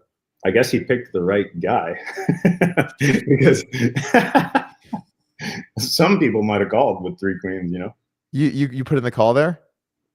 Well, it's just kind of interesting. It's weird that someone has a hand that they're saying they only have one hand, ace king. The board's queen jack 10, doing all this raising. They're saying they have ace king. It's kind of funny, the hand, he's trying to convince him the whole time he has ace king, and it's just rare that someone's like adamant, like on 3 streets, like trying to tell you I have ace king unless they don't have ace king. You know what I mean? Okay, so you're saying, I see. Okay, sorry, go ahead. Yeah, but like I think sometimes the dollar amounts or the pressure or the moment, because it didn't seem like hands thought about calling. Yeah, it was. Well, you have ace king. He folded, folded relatively on the quick side. I do think there's a bit of a dynamic in that game where some people just think that the money is too much for people, and they might not be willing to just kind of run it for so much money. And I had my own nightmare spot where some guy ran it on me and I had aces. You see that hand versus Hank? You know what I'm talking about? I had aces and I bet 3 times on a queen high board and he jammed the river over my river bet. And I said, like, oh, shit. I saw that. Okay, so I bet the river, he jams, and I was trying to think of what I should do, and I was like, okay, I'm gonna just like randomize this. And I was like, if I pick the ace of spades twice in a row, I'm calling. And then I picked the ace of hearts and folded, and he just tabled ace high in my face for a missed flush draw. Let me ask you, like, why randomize stuff? Like, don't you want to like live with the outcome of your choices? Isn't that like the spirit of life? Wow. I mean, how do I respond to that? You get into the biggest pot of your like televised career and you're like, you know what? Those 20 years of playing poker, I'm going to throw that all away. Let's see what the coin has to say, like. Well, I guess it kind of comes from a place of I think deep down somewhere when I've like over my heads up career has been like, you have to shut down people from bluffing you. Like, I mean, it's okay. They're going to bluff you sometimes, of course, but like from frequently bluffing you, or else you get run over. And so whenever I'm in a spot and I face aggression, I think like, how much do I have to call here to prevent them from running me over? And that is so built into me and how I play. And like, I'm going to shut you down. So even if that means my ass gets stacked for a $2 million pot with one pair, if I think I have to call 1 out of 4 times, I will do that because I will not let you run me over. And that's just kind of like core to my identity. Does that make sense? I'd never thought about poker that way. That's interesting. Yeah. I'd never thought about it that way. I think it's almost certainly a flaw in some ways, but in other ways it's very strong because it makes it so that you're able to hang in there with kind of anyone. You know? I guess what you are saying is there's ways to exploit me, and I kind of almost like giving up, throwing hands in the air. Like I'm going to do something suboptimally to prevent you from exploiting me more that way.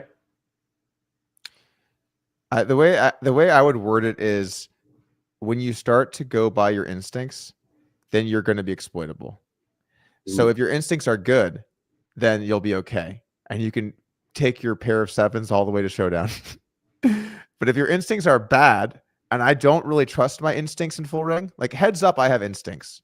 I had this hand the other day. It was people were watching my challenge, and I had ace high, and this guy bet the river, and I was like, "This is the most piece of shit." Nothing. I had ace deuce. It was like 6-5-4, and I had a missed flush draw, and I was like, "Hell no, hell!" And I just call, and this guy's got like, I don't even remember what he had, like jack high or queen high or whatever. He's just like trying to bluff, and I'm just like, I know you're bluffing. So in heads up specifically, I'm willing to step out there and make my reads because I have a lot of experience, but I don't really have a lot of experience with ring. I mean, I've played a little online. I played a little streams here and there. I think I've lost money lifetime in ring poker. I don't feel like I'm a particularly. I'm really good at heads up. I don't feel that way about ring. So I think there's a lot for people that want to think on their feet and make reads. There's a lot for people to pick up on that they're not currently. And I'm excited about this because one of the comments was, you're not really sharing what you're really thinking too much in these hands. And partly because I've got to compose these thoughts, after the fact. And it's kind of awkward. I don't want to like claim that I had some crazy read when I didn't. But when we were in the editing room for this last poker episode, we were kind of saying, what's the storyline for this today? Like, what's interesting? And then going through with the producer and the editor, and I've got like the pause button, start, stop. And every so often I would point out like, pause. You see how he did this, right? Like, would he do that if he was bluffing? Look at his mannerisms. Isn't that interesting? And then I looked at the reaction to the things that I was pointing out, and the producer and the editor who aren't poker people were like really into it. So I think I've just kind of like uncovered. I'm excited about it. If we can get more into the reads and the observations, I'm looking forward to that. Yeah, full ring. Yeah, I think they're more important than heads up, right? Yeah, cool. Because in full ring, people are going to be way weaker too. I think also some of it probably comes from your background, who you play against. Like I had to come up playing all the toughest people, so I was obsessed with making sure you couldn't run me over. Just like obsessed with it. Like, I'm going to wake up every day and just like everything I can to fight you in every single pot. That's probably a different experience than you've had at poker. I'm just guessing. I'm not saying it is. I'm just saying likely your games have been different. I've had that experience. When I first started playing, I was so scared, like so tight. I remember the first time I went to a casino. That was, ooh, oh boy, it was in Canada. I was like 19, and you know, we have some gambling in our family, so I grew up like being told never to do it. Oh, okay, that kind of gambling. Yeah, yeah, and I'm walking to the casino, and I'm walking. You know how the walkways are kind of convoluted? They make you walk through all a bunch of stuff because they want you to stop at the slots or stuff. Right. I kind of like feel these bodies like in the casino, and I'm like walking around the slot machine so that like no one sees me in case like someone knows my family tells them that I'm at the Windsor Casino in Canada. But I go and play this game, and it was great. I get aces. I mean, it's pretty early, and I raise pre-flop. It's $1, $2. Make it $7. Goes like nine ways of the flop. The board comes like Jack, Jack, 3, Jack, Jack, something. I bet this guy raises me, and there's like 5 people behind him. Right? Like he clearly has a jack, right? But I'm so nervous, I short circuit. I'm like, I'm all in. Oh no. He like snap calls, and I turned an ace. Oh, and that's how it started. Yeah. Ladies and gentlemen, that's how it started. But getting to like, does that happen to you? Like, if you think 15, 20 years ago, like it was just trying to make sets and get paid. That was like full mean, right? Mm-hmm. People were playing too many hands, and then you make a hand and you get paid. And that was what I was doing. I wasn't very good, but there was this one guy that would come and play, and he drove a truck for a living, and he was so talented at poker. It was wild. He understood that basically if I did all this raising pre-flop, I had to have a good hand, like aces, kings, or whatever. The board would come like 6, 7, 8, and he would just check raise me every single time. And I'm just like, it took me longer than I'd like to admit to realize he was bluffing me. I was like, how does he always have it? You know? But he was like an exploitative player before, when the trend was just to be like tight and make hands. And so I definitely have had the experience of being run over. And like you, I just chose, once I kind of picked up on it, I was like, oh, there's another way of looking at this. I don't like how this feels. And like, I have my own strategy. You know, I'm not used to talking to people about like how to play poker, but it's somewhat derived, you know, secret sauce. It's somewhat derived from the observing what situations I don't like being in and just putting other people into them. Okay, that's very interesting. Yeah, that's a cool concept. Because you're going to put pressure and make people uncomfortable, and that's going to like create the most opportunity for like mistakes, I guess. Yeah, I mean, there's certain spots in poker when you get into them, you're like, this is bad. Like you just this is bad. I'm gonna bet. I have to bet, but if you raise, like I'm beat. You know, like exactly those moments, right? It's like moments where it's like you have tens and someone re-raises you and you call and it's like 9-7-4 and they bet and you're like, this is just gonna be bad. Like it's like right now maybe it's okay, but like it can only get really bad. You know, it's like, or I'll win the current pot. Like I'm never gonna. There's just certain situations in poker you just know are bad situations, and putting your opponent in those spots that's a good way to play. I mean, you're taking advantage of those situations. Or like, for example, another one in poker that's kind of common is like, let's just use your flop where it was like 8-7-6 or whatever. If you both check and an ace comes on the turn and you check and now the guy bets, check raising people there is so good because they're always capped. I mean, maybe they could have ace 7, ace 6, but those probably bet the flop sometimes. So they're like usually just have an ace, and you can have all these hands that trap the flop, and you can bluff, and you can value bet, and you can go giant. And so like I like to make sure I'm check raising enough in those spots because you really make their life miserable in those types of situations. So there are definitely those spots, and I think good players know how to sort of drag people out into those situations that they probably don't want to be involved in. See, what you described sounds like a good time. Yeah. When I get a big hand, you make a full house, whatever, I'm almost like ashamed. I got to apologize. This is lame. I'm sorry. It's like unfortunate reality of poker is sometimes people have it. My condolences. I actually feel like it's horrible. But when you're talking about bluffing, oh man, you got me going there. See, actually, maybe that's one thing we can agree on. We both love a good bluff, don't we? See, getting back to the best hand of all time, it's got to be either an amazing bluff or an amazing call, right? Yeah. It has to be. What other hands are in the conversation here? That's a tough one. I think didn't Durr and Ivy have a head barreling situation again in the high stakes poker? Oh yeah, there was. But I think Ivy folded the river, but he thought about it for a long time with a really shitty hand. And if he had called, I think it was at Poker After Dark. I know the exact hand you're talking about. And Ivy had basically nothing on the river and thought he might be good and was tanking it and legitimately thinking. You could tell he he wanted to call. I like the kind of quirky stuff. So one of my favorite hands was when Durr got an all-in against one of the older guys, like a Greenstein. Oh yeah, Barry Greenstein. Yeah. The guy that's known for the ace on the river or whatever. Barry Greenstein. Okay, thank you. I think, yeah, for sure. Yeah. He gets all in, and he's got aces, and Durr's got king, queen, and he's got a top pair, and he's got a flush draw.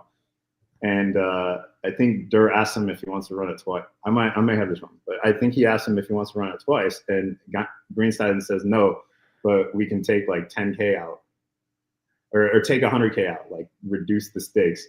And why this hand's so good to me is Durr says no, and he hits the queen and wins. Yeah, that was a great hand too.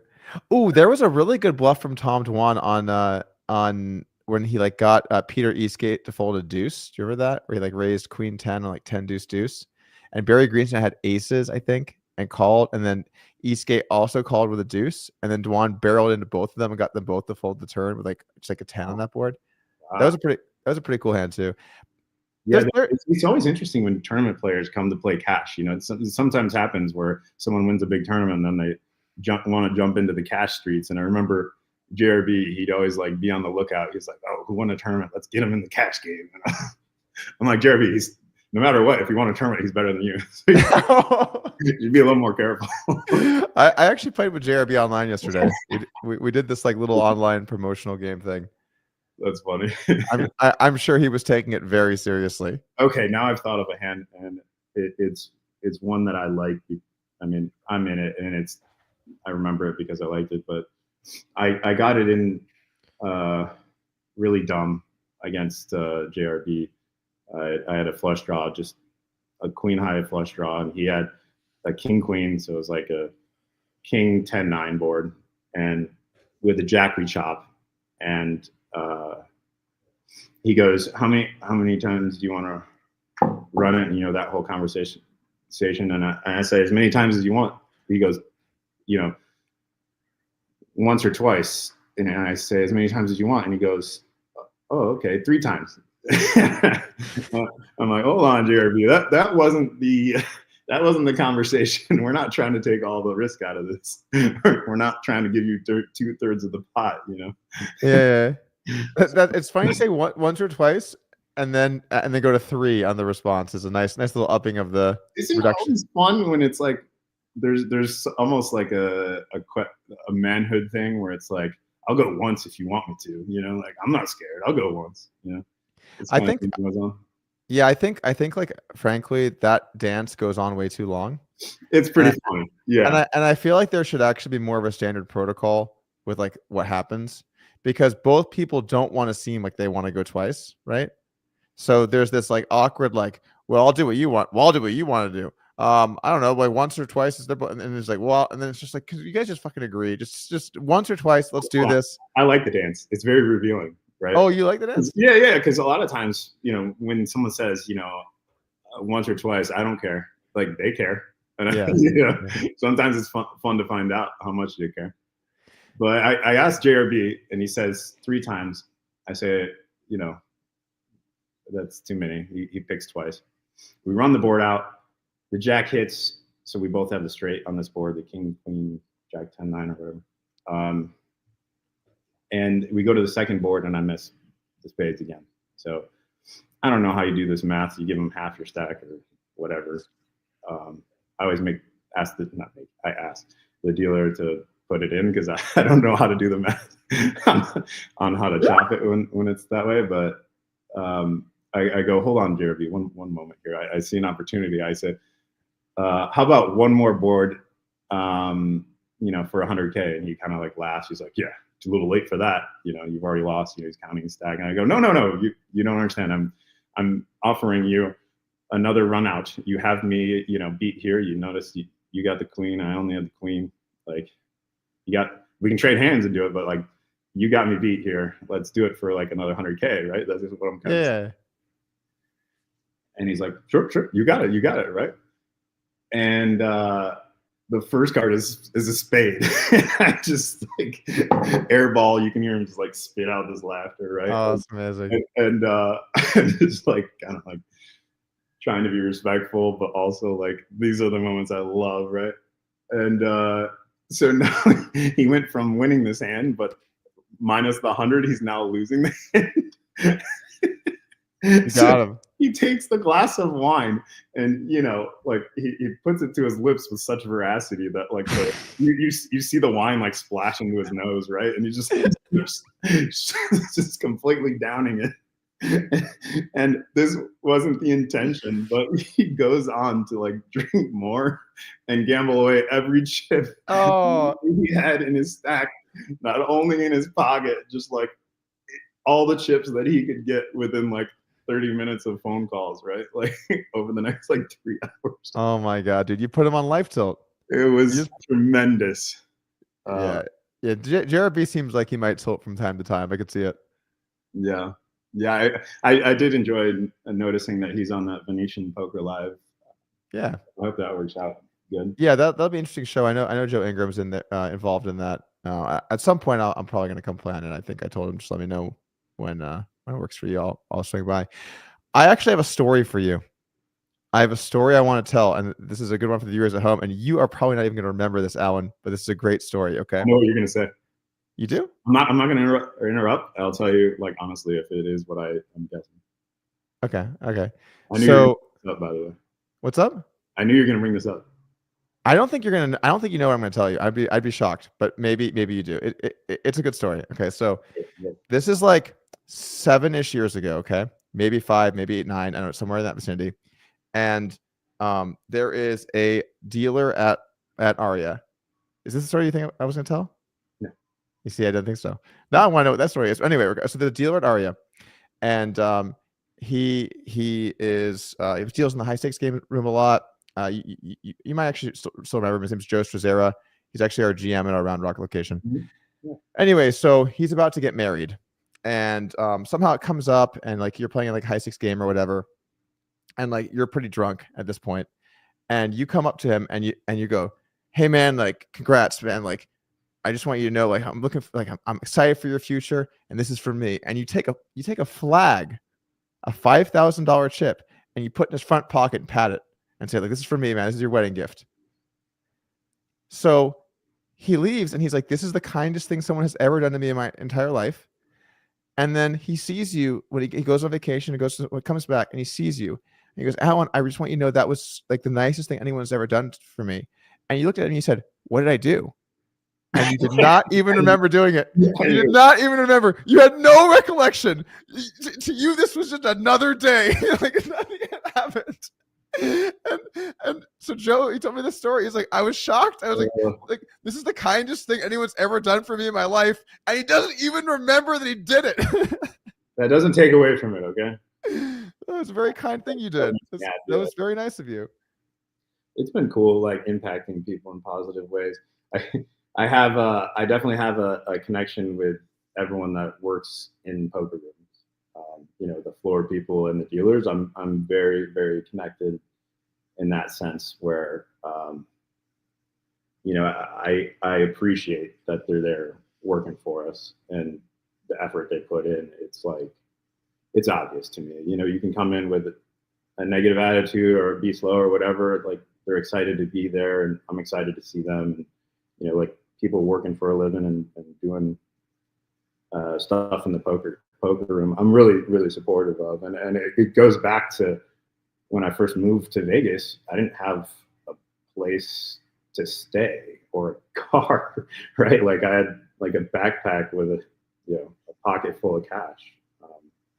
You know, you could tell my net worth based on like how big that pocket looked and what you would assume the thickness of $100 bill is, right? And that was the case for a while. And I would be playing poker 2-5, 1-2, whatever. And I would not have a place to stay or like a real plan. I was just adamant, I'm going to run this up, right? Like I have these poker dreams. Yeah. You know, I'm going to get there. So I'd play for 24 hours straight, 36 hours straight, you know, get to a point where, you know, you make friends in the poker room, the floor people, the dealers and stuff like that. And, you know, it was always nice, like tipping and stuff. But there were different instances where a dealer would say, hey, you know, Alan, you're tired. You know, why don't you, I'm getting off my work in 30 minutes. Why don't you, you know, ride back with me? You can sleep on the couch and, you know, I'll drive you back the next day. Right. So that, you know, that kind of stuff happened a lot. And so I have a lot of friendships with the dealers and stuff. Oh, that's really cool, man, because one of the things running a card room or owning a card, whatever you want to call it, I've gotten to meet a lot of the people there, and they're good people that want to put in honest day's work and you know, be a part of poker. And so I think like you can tell a lot by people, in my opinion, by how they treat the people that are beneath them or working for them, or however you want to phrase it in like the PC way. And I think like, you know, doing something like that is like, it's insanely generous and kind. And I think like it's great for poker to have people like that. So I'm going to go ahead and say you're not on the villain list. I'm just going to put it out there. Not yet. Not yet. It's a Harvey Dent trajectory story, right? You're ready. You're ready for the career arc. It's going to all turn around now, huh? Yeah, it's possible. Man, now I wish I knew what story you thought I was going to bring up. Oh, Jesus. That might be an off-air story, everybody. Okay, what do we got? No. I thought you were going to bring up me asking you to stake me. Oh my God, no! But that's another funny story. But that was like 15 years ago. Yeah. Yeah. I had no money, but I was like, "Don't you see my talent? Let's go." I don't know if I've ever said this before or not, but yeah, you emailed me in 2010. Yeah. I still have the email. Nice. It opens. Hey, fishy fish. Is that how I started the email? I swear to God, I have the email. Fishy fish. These stories, I can't even show my face anymore. I want to like hide in my hoodie. Oh, hey, fishy fish, and then you like had a stake proposal, and you like crunched all the numbers. You were in there. It was a very well put together proposal. But I mean, I was too busted up to stake people anyway. Like we were both too broke.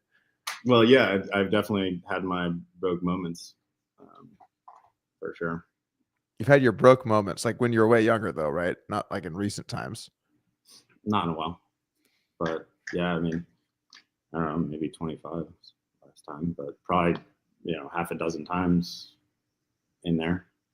You know, that's a lot of times going broke, man. I feel like I was on the ropes a couple of times, and I was really on the ropes one time in like my mid 20s, and I feel like when it got to like the absolute bottom of that, I remember just like being like, I never want to have to go through this again. And I kind of feel like you have to go through one. I mean, maybe you don't have to. Maybe that's just like what I want to think. But I feel like the first time where you go through it really terribly, like I lost like 99% of my net worth. Mm-hmm. And then when you're down to like just like the scraps and you have to like hang in there, and you're just thinking like, if I ever get another opportunity, I'm not going to fuck this up, you know?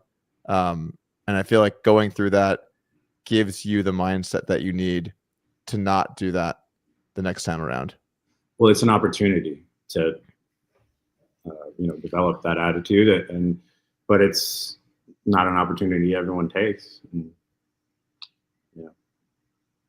you noticed, and I think we've all noticed, that some people, oscillate between up and down pretty hard compared to others. And sorry, there's someone working on the pool. Yeah, maybe he's trying to catch some fishy fish. Hey, fishy fish. I'm gonna say that the rest of my whole life. Hey, fish. It's good. It's a good one, bro. It's a good one. All right. Yeah. What else do you want to talk about? You have anything else? Let me see. I got a couple other things on here, and then we'll wrap it up. So I guess just the kind of the little $1 million game preview overview. What are we looking at lineup wise this year? Anyone that's going to be involved? Like what do you is there? How did you? Maybe kind of a secondary point to that too. I felt like last year the dynamic with some of the game was there's a lot of politicking going on, obviously. Yeah. So what's it looking like this year, and what's it like to kind of be a part of that discussion with lineups and playing in a game that big? Well, first, kind of like hitting on the politicking thing. It's kind of unfortunate. Like I wish we brought some more of what happens behind the scenes to light a little bit, but there's like nuance to that whole thing. But a lot of people have like assumptions that they run away with, or actually we talk about developing stories or characters and telling stories. Like maybe that's the arena that we move into to engage people more. But so for this one, I think the last $1 million game, you nailed it, wasn't very good. And what's some things that I think Feldman, correctly observed was that 5 days in a row is like not a good idea, right? No one wants to play back-to-back days. Like if you're gambling, I never want to stop, right? Like the game goes to 4 or 5 in the morning. Like, I love that, but that'll impact the next day. And without time in between to rest, I think that was a huge mistake. So he's breaking them off where there's a rest day in between. And I think that's an opportunity. We'll see what he does, but I think there's an opportunity for Hustler to lean into sort of like a post-game show and a pre-game show, like a wrap up. If we're going to develop like this poker community thing, we need our around the horn. We need our we need our segments that are consistent, reliable, that people like, kind of telling what's going on. But with this $1 million game, I think it's going to flow a lot better with that break. And I think there's like some new exciting people coming up. I love this guy, Steve. He just makes me laugh at all times. Right? He's having a good time. So I figure he'll be there. Charlie Hook, he's going to come out. And I think we saw him in the last $1 million game, but didn't really get to know him. But I think he's like one of the more captivating people in poker. And I plan to, tell a little bit of story with my channel in the future. But he'll be there, and I think that's a great thing. I expect. I'm good friends with Hook, by the way. Oh, you are? Yeah. Good. He's actually coming out to play on one of our shows in a couple weeks here. So he's a great dude. Yeah, and I think he's really great to root for. I guess just to expand on that, it's if you're around poker or gambling, it can be a bit of a trap, right? You always want to catch up to the bankroll you had before, or there's a game going and you don't want to miss it. Well, like a lot of the time, our personal lives suffer or underdevelop, and when I think of Hook, he's just like an impressive person as a father and husband. And I think of what's missing, and part of going mainstream is getting guys like that out there where people see that there's a balance there, that really good people are out there in this space. And, so I'm excited about him. I guess I have a text with everyone's name about who's supposed to be going, but Are we gonna get some breaking news here on the podcast? Is that what's going on? Breaking news. Dude, how did you come up with that? You just did it one time and it worked out good, or what? I don't know, bro. I just do shit, and then sometimes it like sticks. You know, that's the thing, especially for me. Like I'm the exact opposite. I'm like low, or like super high quantity, and then just like the quality is variable. Whereas I feel like you're like really high quality, low. The thing is, when you do enough volume, sometimes you just come across something that's just kind of funny. You just keep doing it. It becomes a meme. You know? Yeah. How did you not win these awards for best poker podcaster? Did you win this year or what? I don't think I it was all rigged. I don't want to get into my it's rigged. But let me just say it like this: when me and Negron, what's up? I turned on this GPI Awards, and I'm going to be unpopular for saying this, but I didn't recognize too many people. Definitely should give awards to tournament staff that do the right things and grow the game, but we got to rethink that whole thing, right? Oh, you're just dragging me out into this conversation, huh? You're just going to drag me out. Okay, so look, what is a GPI award to you? I mean, like, it's an industry insider award. It's not about like actually who's best. It's about who's like the most well connected and the most. The exception's probably the fan vote one, which is what we won. People voted us in, so in theory, like that is going to be fair. But in general, it's just a way for companies that are sponsoring and paying the right people to acknowledge other people getting paid in the industry. And that's why when you look at who's being nominated, a bunch of them are like, I've never even heard. There are podcasts that get nominated I've legitimately never heard of in my entire life. Like the fact that Joey didn't win Podcast of the Year just every year is like an outrage. I mean, like in the poker community, he had by far the best podcast for, indefinitely. And it's like this in a bunch of areas. So like when me and Negreanu were beefing, and I'm not even saying Negreanu was involved in this, but like the companies are not going to nominate the person that's going after Negreanu. Like this is not good business. So it's just like a circle jerk with the exception of the fans vote ones where the people decide, which is why I'm proud of that.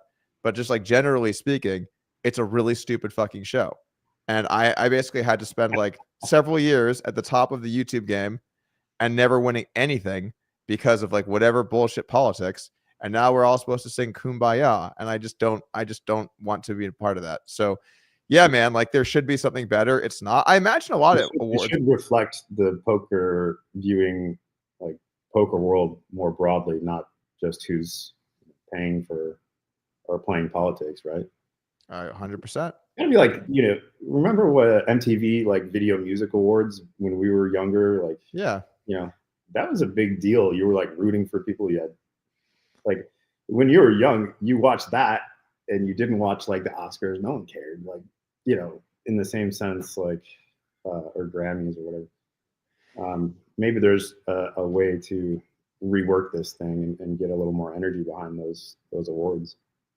Yeah, I think if you want to do it right, you have to have a real desire and thirst for truth and fairness. And it can't be based off of like some company is paying some port. It's got to be like really truly fair. And then you have to think about how does that happen? How do the incentives work? And the thing is, I will say about the show, it does get to highlight a lot of people in poker that are doing great things. Yeah. And it's also been tough for me, Alan, because I have a lot of like either friends that can nominate or win stuff or associates or employees or whatever.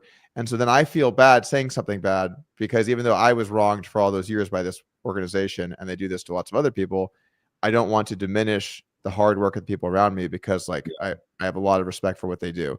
So it's a very narrow tightrope to walk. I didn't know that this would be such a thing for you, that the GPI Awards is like a really sensitive thing. You felt snubbed for so many years. I was snubbed. I was snubbed for so personal. You're like you're oh no. I did so many videos roasting GPI. I mean, it's been a little while now, so we haven't gotten into them. But I roasted these guys relentlessly for like a while. It was like maybe a one-way feud. Who knows? Maybe I'm the bad guy. All right. I think unless you had any other comments there, Alan, on that one, are you GG? He's like, I'm out of here. I'm out of here. I'm not doing these GPI awards. I'll show you guys what I think about the GPI awards. All righty. Alan has left the building. This is kind of like when Perkins jammed the river and went on his jet. Alan just did the equivalent here on the show. So, yeah, I think I'm getting a call from Alan Keating. Yo. Yeah. Oh, your battery died. Okay. Do you want me to just you can come back? Yeah, yeah, for sure. Hop back on. All right. Okay, cool. All right, he's gonna hop back on here in a sec. Apparently the battery died in his device, so we're gonna go full screen Doug for a little bit. You guys are gonna be left with me. Your podcast host, Code Doug. Thank you guys for tuning in, and thank you for enjoying the show so far. Alan will be back with us shortly. I have a couple of different topics I wanted to talk with him about. I want to talk with him about this creator game that he played in with a bunch of well-known people, maybe a little bit of private game world stuff, and then maybe we could even open it up to the audience when that concludes. In the meantime, I am doing a $100,000 challenge over on Club WBT Gold. There's a special code. You probably can't see it anywhere in my background that you can use to get in on the $100,000 giveaway. So make sure to head on down and use code Doug today. And if you want to use a different code, that's fine. Just don't use code Jamie. It's the only rule. Okay, let's see what we got going here.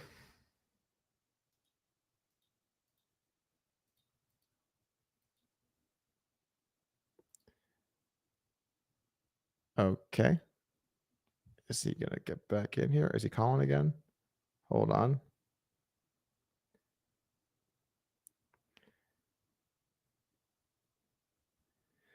All right. Where are we at here? Don't you guys worry. Keating is on his way. I don't have any cards. I don't have any tables.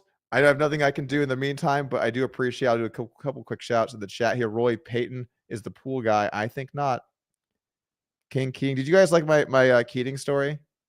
Oh, here we go. Keating's back. Okay. All righty. Like my Keating story. I liked your Keating story. Nice. I'm glad to hear that. I didn't know that you could see without it logged in. I can't. Oh, there you go. Okay, cool. I look like I'm taking a DMV photo or something. No, you're all good. You're all good. All right. Well, thank you for rejoining us. I thought the GPI Awards were upsetting to you, and you just had to leave, and I would have respected that. I don't know how you're as funny as you are. It's crazy. Your mind goes much faster. I've got a couple things I'm good at, and luckily jokes are debatably one of them. Okay, so I have a couple more topics I want to jump into here that I prepared. I want to talk. Do you remember playing in that creator game where it was like MrBeast? Well, I remember the game where I lost $1 million. I guess I have this faint memory of this game. Yes, tell me more. So I wanted to know, how does it feel to lose over $1 million to complete amateurs? Better than losing to super pros. It feels better. Yeah. I don't know. It was fun. You know, I think my attitude going into it was the right one. It's like, okay, you know, I'm more experienced than these guys, and I'm gonna kind of meet them on their level of action and fun. Unfortunately, that meant like losing $1 million, but it was a lot of fun. Honestly, I made friends there. It was really funny watching Hellmuth sit on his like $5,000 stake. And that everyone who has never played poker is like ramming and jamming, you know, all this stuff, and he's like sitting on the sidelines, like, man, can't wait till I get jacks. You know, so I'm gonna double up. This 5 will be 10, and the 10 will be 20, and then you'll never know what hit you. This white magic, you know. So what is up with that, man? Because when I watched that, I'm like, this is sad. Everyone's gambling, straddling, playing crazy. He's over there. He's tilting his face off. He's on the shortest stack I've ever seen someone play at those blinds. That was fun. I mean, do you think it was good to have him in that game? Like, would you, if you could run it back, would you have Hellmuth in there again? Absolutely. That was hilarious. The whole thing is fun. You know, he's such a unique character. You can't. That's kind of one of my things. Like, expecting people to be different than how they are is, you know, a fool's pursuit, but it's also like not a nice thing to do. But he's just a quirky guy, and that's how he wanted to approach the game. And I like him a lot. I like being around him a lot. There's a story. I don't know if he'll appreciate me telling. That's the best kind. I will. I'll shortcut it to like the smallest thing. This guy starting a business. Don't want to say which one. He reaches out to me and he's like, "Hey, I really want to get to know these important investors." He thinks very highly of them, the all-in podcast guys and things of that nature. And I'm like, all right, well, I don't want them to think that I'm leveraging our relationship. So I'm not comfortable like making this connection. Like it's clear that, you'll give me something for doing it. And I don't want to position myself that way, but I know someone who will. So I called Hellmuth. I call Hellmuth and I say, Hellmuth, I'm invested in this thing.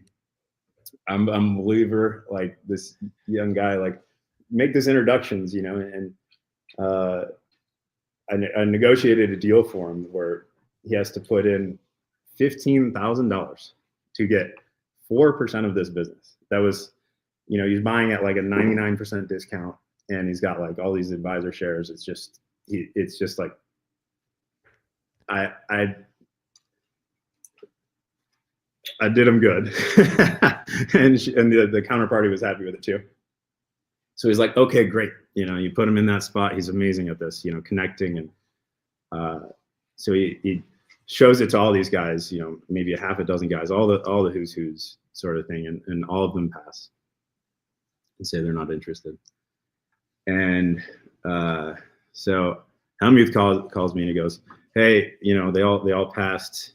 I'm not going to put the 15,000 in, basically to his credit, like these guys are crazy sharp, smarter than me in like every way. And if they didn't like it, probably isn't a great investment, I guess.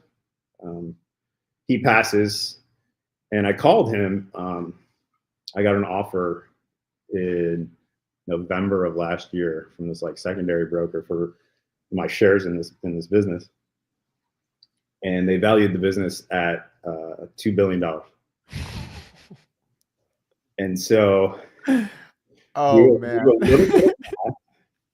his 4% at that time, I don't know what's worth now, is $80 million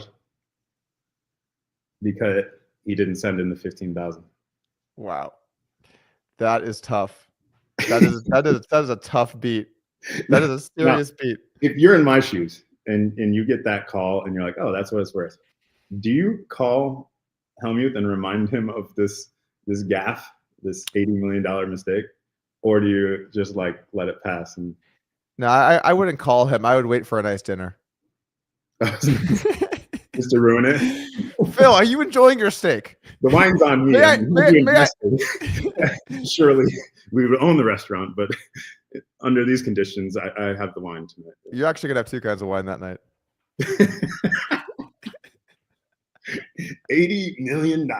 Oh man, he was irate for like 4 or 5 days when he kind of figured it out. He went through all these stages of grief. It was just like wild to watch at one time. Like the you ever see Terminator 2 when he gets like dropped into the oil and he goes through all these like flailing around where he's the mother and then he's the guy with the stabbing arm and then he's like the cop or whatever. Like, this happened in real time. Yeah. Do you think the more devastating part for Phil is not having the 80 million or the fact that he obviously missed out on such an obviously great, or like maybe not obvious, but he missed out on such a great opportunity that was right in front of him? Probably the second, I think. Are you nuts? Yeah, I think the second. Really the 80 million, right? Like, well, I'm saying I think like part of Phil's personality is like being right at things. And I think like when you take an L like that, the L hurts almost more than the money does to Phil. He's a successful guy. Like obviously 80 million is a ton of money. So, but like he's a successful enough guy to where that wouldn't change his life too much, right? Yeah, he's done tremendously well. Yeah. But, it's certainly not enough to not upset him, right? Like, there's a better way to say that. Well, congratulations, man. I mean, just you're invested in this company, right? So yeah, that's one success story for It sure. was kind of a cool thing to do, and the question I asked myself is like, wait a minute, maybe I should have done the introduction. All that was available to me, I just thought to give it to him, right? Yeah. I went through this whole like thing where I thought I was going to start a fund, and a lot of it was like, okay, I want to get people involved in the things I do and bring awareness, and that'll help like as these businesses develop, that'll help like the fundraising process. And then I like kind of stalled out because I just kept reading and reading, and when you look at these different funds performance, it's really like the biggest factor, believe it or not, isn't where you invest or at what level and all that stuff. It's actually like vintage. When you start your fund as like the biggest correlation between the outcome of your fund. Yeah, because in the venture world, yeah. So timing's everything. And as I was thinking about it, it was like 19, 20, 21, and every project that would typically, start at $4, $5, $7, $8 million valuation was like raising at 20, 25. And so when you look at like the best fund performance, the top decile of funds do say 25% year-over-year return. Those are the ones that like started when the prices to get in were really low, and then all this free money comes in, low interest rates, and then like a clear path to like going public and everything. Like everything's like it's all the perfect conditions, right? So if I started then, I realized you only have one shot at it, so I just kind of like waited, still waiting. Well, it seems like that worked out for you. So going back to the networking thing, I've always, and this has actually been I think like a detriment to myself, is I've just been so used to in my career not having opportunities that people give to me that I just like, poker, I wasn't really allowed into games. By the time I was like well known, poker was banned in the US. No company ever offered me anything. I'm like the worst demographic, just like white American man in the US market for poker is just the absolute nut low. Like we have way too many of those people already. And so I just got to this point where I was like, I'm going to go out there and fucking take it. Like I'm going to go out there and I'm going to do it myself. And so then when I meet people, I'm always coming from a perspective of like, I don't want to ask for anything. I don't want to seem like I want anything. And so it's like made me not network and build relationships, because a little bit like when you're well known, or, not within poker, at least, whatever. I'm not saying I'm like super well known, but you're used to people trying to ask you for things. And I don't want that. I don't want to be a one-sided thing like that. I want to build my own stuff.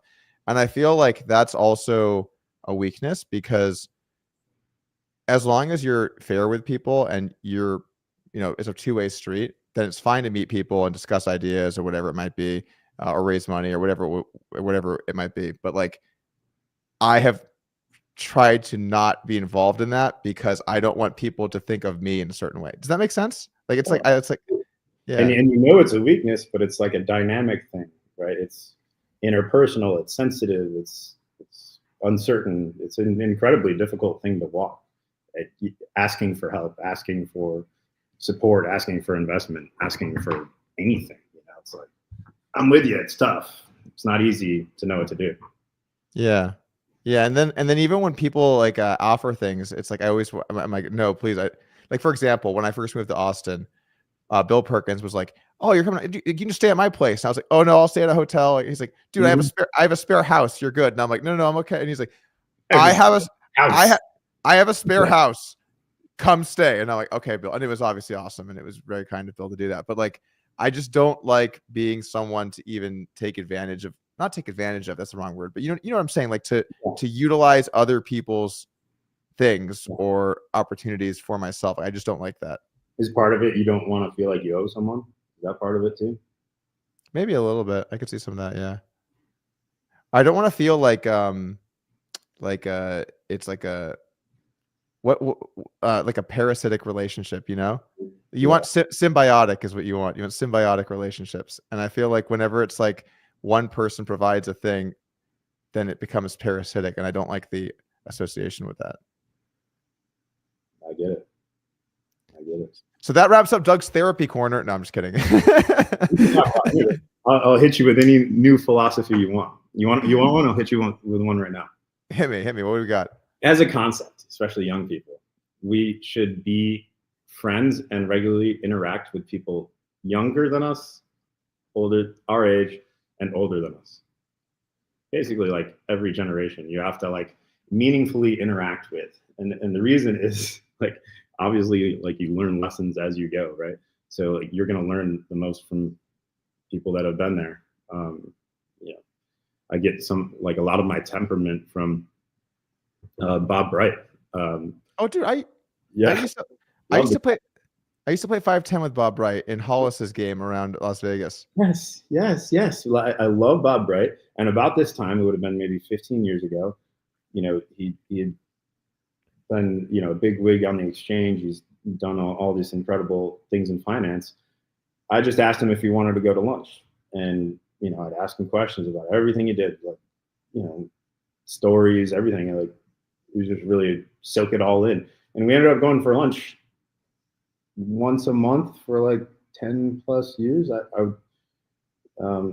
Anyways, I think I'm like passionate, and then it's also like interacting with young people. What you get out of that is it keeps you young, right? Like life hardens you over time, and it's like the younger people that remind us that it's not that serious, right?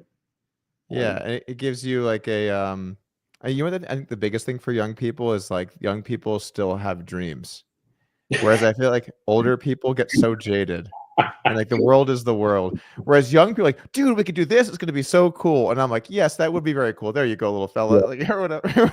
It's like a road trip when you're like 40 and you're like road trip. Like yeah, road trip. Yeah, I get there faster if I fly. When you're young, you're like, all right, great. Like you mix the CD or whatever it is, you make the list, right? Like, bring your swimming suit. I don't know. You're right about that. Sure. Yeah, I think tapping into all the generations, learning from them, and trying to improve yourself. Oh, and the other big thing too, I think, is as you get older, you still have to have a commitment to trying to learn about the world. I feel like it's so easy to just get into like these are my core beliefs. This is what I think, and that's it. It's like you want to grow and learn new things and develop and try. Like I think it's, for example, like what you're doing now with trying to do content. Like you're learning something new, right? Mm-hmm. And you're going to get a lot of fulfillment out of trying that new thing and embracing it. And I think like that's a huge part of getting older in the right way is you should always be trying to learn. Well, there's a philosophy of like once you reach the top of something, once you think you've succeeded. I talked to a friend who was like extremely wealthy but wildly depressed. I'm just like, it's like there's nothing higher. I'm like, pick a different mountain. That's the whole thing. Like you get to the top, you got to pick a different mountain. But when you said you always got to keep learning, this one's a hard one for me because I always had this idea like, once I make it, then I can retire and I can do what I want to do. If this, then that. And it's just like a wildly toxic way to approach life, because what you end up doing is like deferring all the things that you want to do in order to get there, and life just kind of passes you by. But Bob taught me actually that you do have to keep learning. I mean, he would come to lunch with a newspaper every time and like bring up an article and talk about the article. But he's so open-minded. I had this idea like, once I get there, then I'll be set.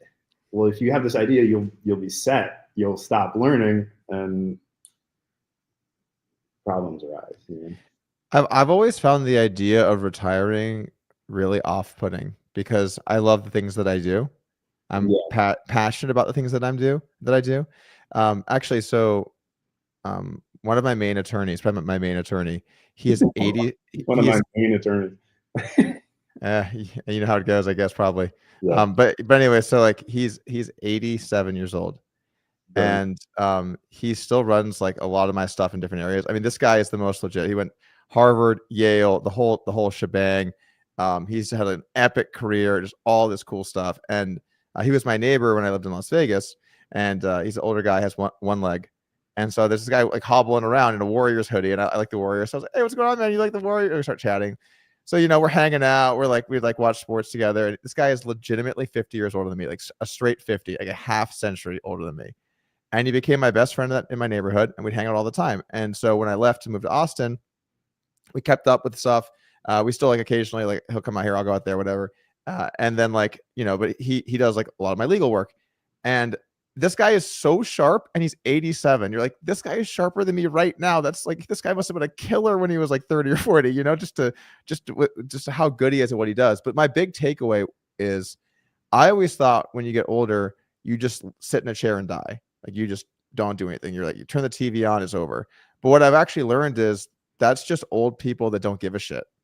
Like you can choose the kind of person you want to be even in your older age. And I don't want to hear this like, oh, well, if you're like physically, this guy has one leg, I mean, like this guy is like, and he's like healthy, like goes for walks. He's like, he does everything. So I guess like knowing someone like that and the passion he has for learning new things. And like he loves working on my companies because he's like, oh, this is so much fun. Like all these like crazy businesses and poker and gambling. And he's like, this is awesome. Yeah. So like he's really enjoying the work he does, for us. And I'm so thankful we have him on board. And it's given me this new perspective on life to be like, first off, grateful for what I have today. But then also like when I'm 87, I want to be that guy. I want to be 87. And I got like these like crazy kids I'm working with on some crazy shit that they're doing, like, I want to be that guy one day. So I don't know. I don't really have, I guess, a point there other than that experience has, I think, given me some good perspective on life. Well, I'm sure he's getting out as much out of it as you are as well, right? Yeah, he loves it, man. And he's still great. He's a really, really good attorney. He's super sharp. Okay, so I guess just to I feel like I had some private game world questions. I feel like we kind of gone through some stuff like that. I don't think we really need to go too deep down there. Oh, actually, one more thing on the creator game. So I feel like that made a real splash where that brought a lot of people in and a lot of awareness. And I feel like we haven't seen anything kind of tap in like that in the last year or two. Do you think that's a game type that could be recreated? Is that something that we can find a new way to embrace? Because when we have these kinds of personalities come in, then their audiences sort of come with them to some extent. So like, our creator game something that in the future we can look to as a source of poker content? So that was a special moment for sure. I mean, the amount of concurrent viewers I think was something 150,000 something across the different platforms and stuff. And obviously that was driven by MrBeast, just one of the most famous people on the planet, and in a digital way, right? So it's like, DiCaprio wouldn't bring as much as MrBeast, right? His audience and everything. So it was a really special moment.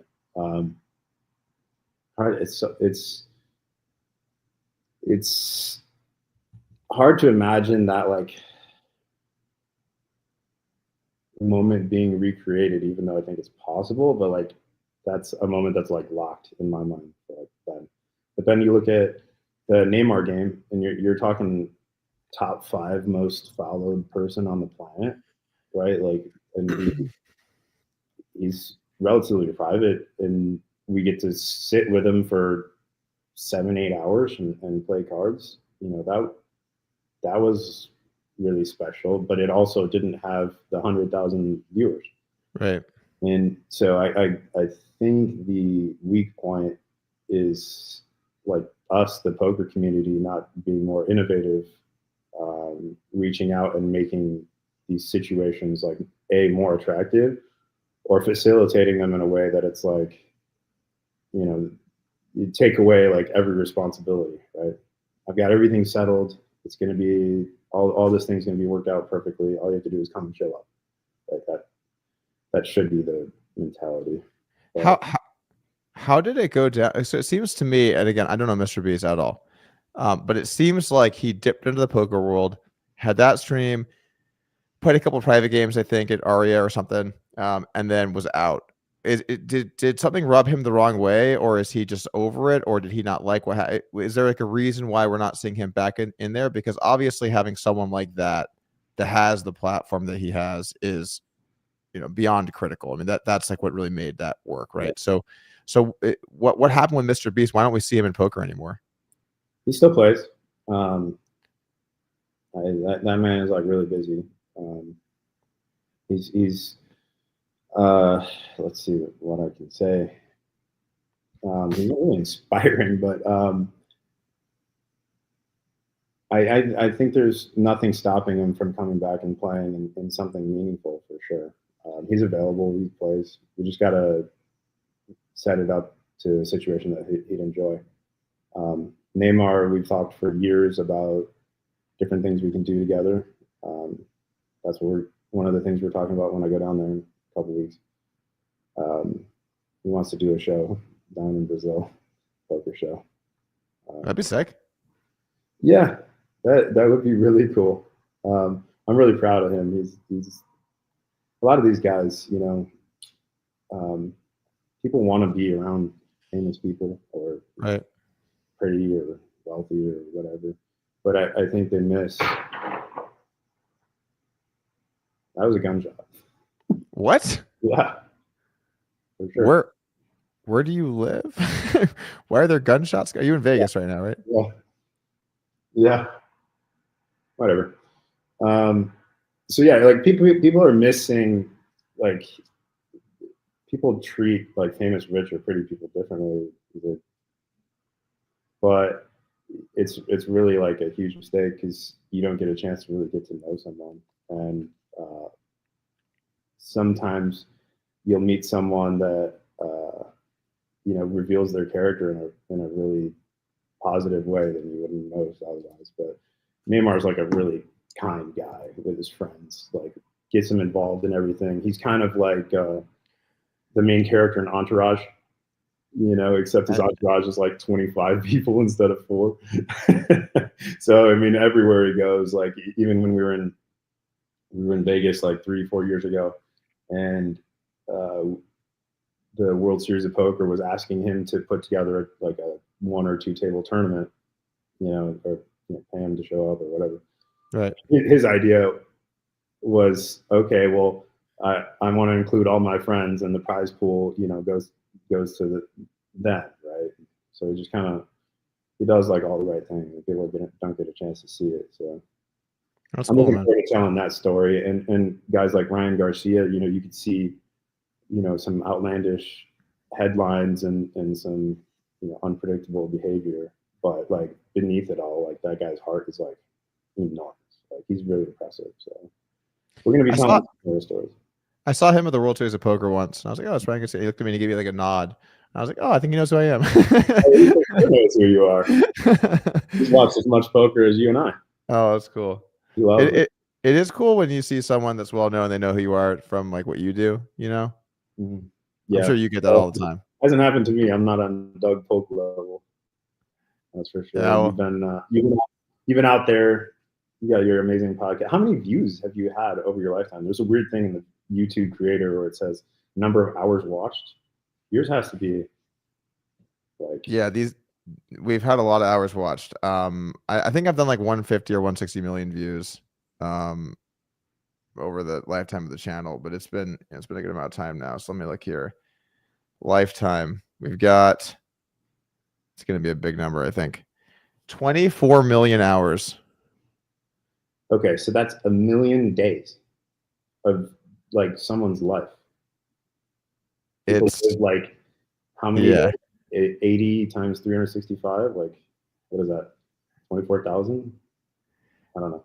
I mean, we have to get into the math, but yeah, it's 176 million views. You've consumed basically like how many people's full entire lives? Consumed, enriched. Enriched. I always felt like, I appreciate art. I can't make it. I don't have an eye for it necessarily, but like as someone who makes a great song, right, and it gets played over and over again, like Wonderwall or whatever. Oh, here we go. Yeah, so 176 million views.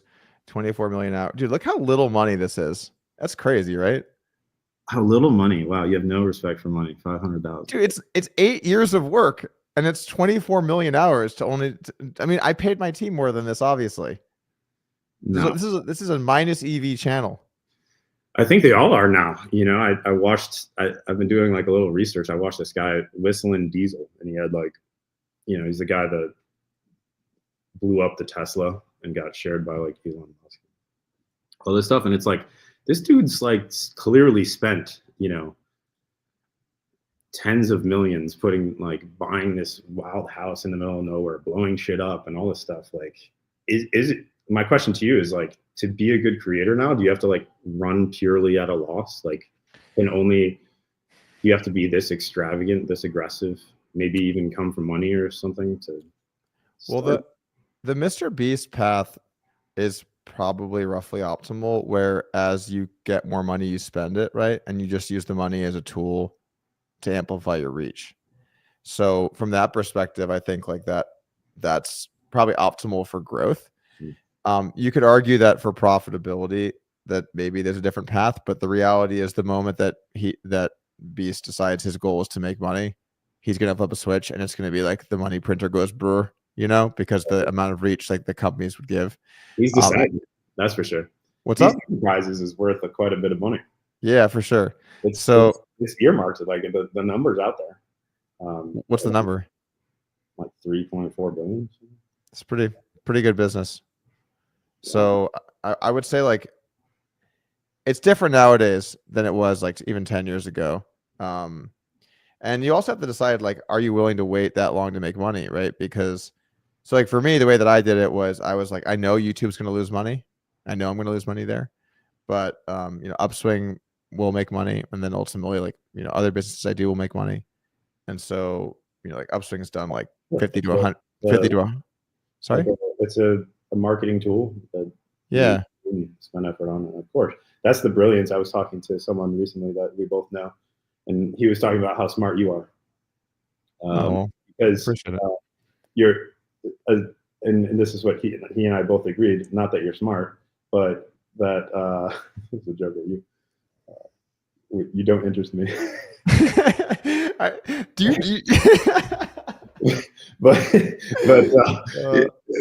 conceptually, a stream is not like something that makes a lot of money.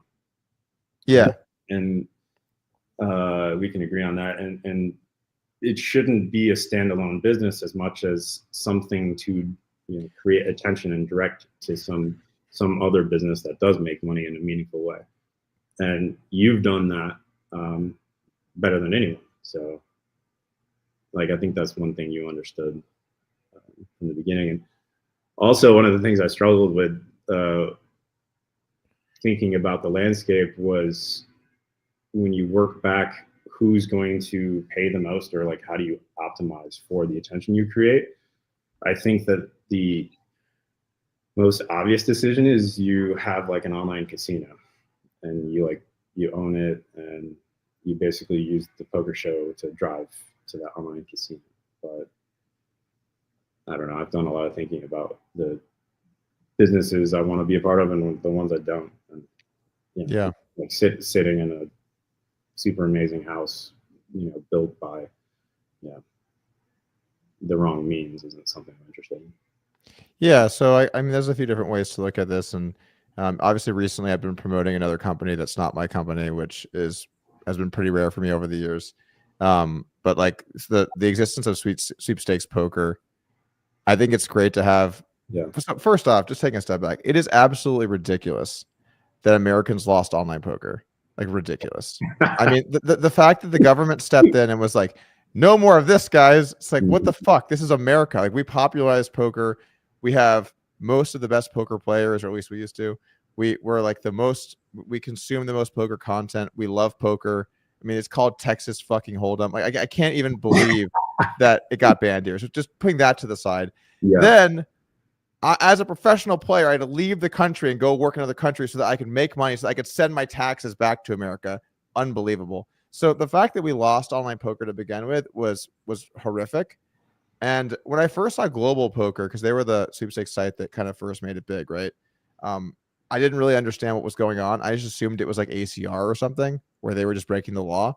But then as I learned a bit about the sweepstakes model and the legality, it is legal to run sweepstakes poker. And that's why like some states are actually looking to ban it because, you know, you call it a loophole, but I think the word loophole is a little bit like almost misleading. If something is a loophole, it means it's legal. Like loophole means legal. It means you're like going through a mechanism that maybe it wasn't supposed to, but you can, right? So I think it's cool that we have sweepstakes poker, and I am happy to be able to promote like a good company within that. Like WPT, they've been around for a very long time. This isn't like it's just some like random bullshit. So going back to like online casino, that aspect of it, like yeah, obviously online gambling makes a ton of money. It's a huge industry, but the way that you do it is important. Yeah, of course. And then when, you know, I've been approached for like investment in these different ones or like, you know, conversations about participating in some way. And it's like, okay, well, to get involved, I have to solve for the morality of it and make a decision like personally that this one's okay. And I'm not sure that it is. And then secondly, like I've never endorsed anything. So if my like vouches on something, like if you endorse everything, your vouch is like worth nothing. Right? But if you So Phil Hellmuth or what? Sure. sorry. You are the villain. You are the villain. I'm just looking for jokes. But when it comes to like a business like that, I need to, in order, like the nightmare is you get involved in something like say Full Tilt Poker or, you know, Ultimate Bet. I think you'd enjoy that. And then everything like falls apart. They were using the money for, you know, marketing and they use the players' funds and all that stuff. Like if you're going to endorse a company that's like custodying all these people's money, like I can't do that without actually getting there and opening it up. And I need to like personally look that you have that money like over time and see that you did like operate like in good faith, like for a long period of time before you do it. Otherwise you're just like, every day is like a unknown liability where something you didn't do the legwork to look into could like collapse on you, and you'll be the reason why other people got collapsed on. You know, like that's a big responsibility. Well, so there's a few things with that, and I guess the first one is like a lot of times companies are not going to be okay with letting like influencers have financial Yeah, of course. Yeah. Right. So that's the first thing. Yeah. And then the second thing, there's like a level of due diligence and responsibility that is reasonable for ambassadors and or influencers and or affiliates and or whatever.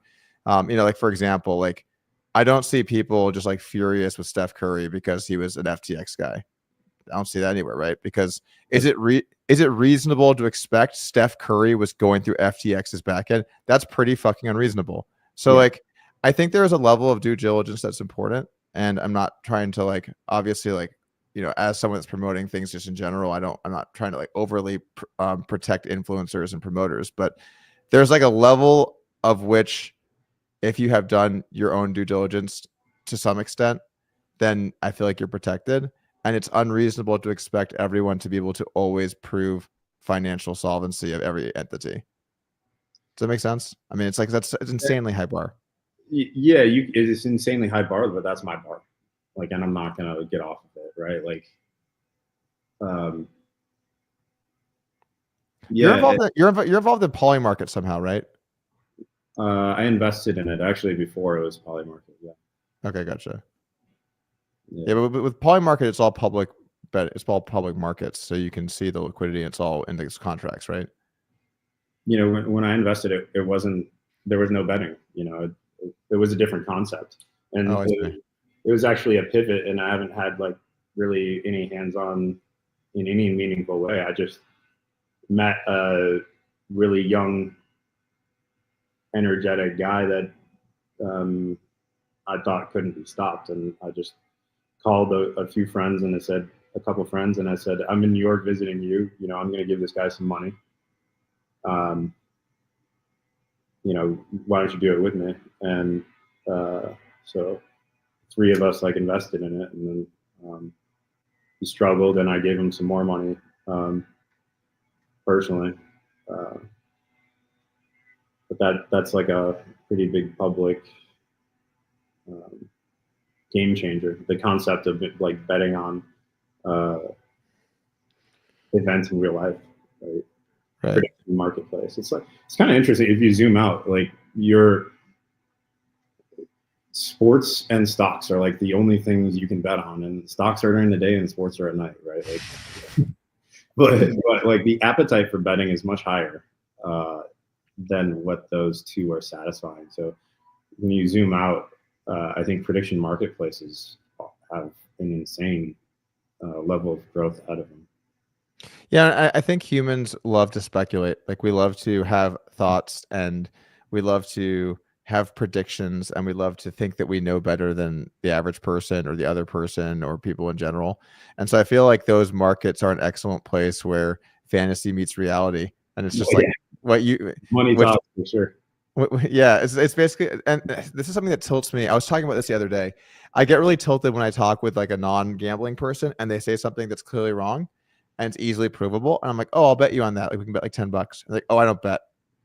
And it's like, if you're not willing to bet $10 on the thing you just told me you believe in, like your opinion is so worthless. It's just so worthless because not only are you, first off, you're wrong, but on top of that, you even kind of, I'm right.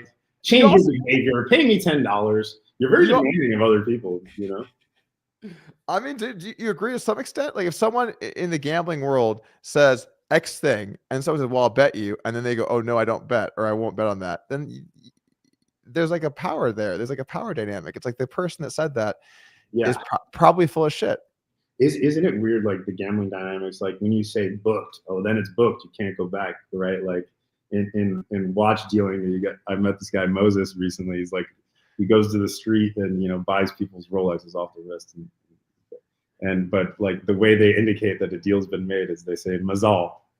And I don't know. We've got all these like funny terms, but like, how does it make sense? Like I played in a poker game and who was it? Was it Sammy Farrell?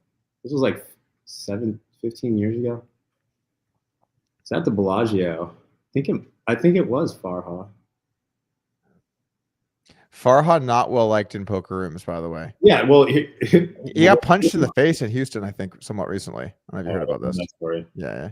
But we went to the river and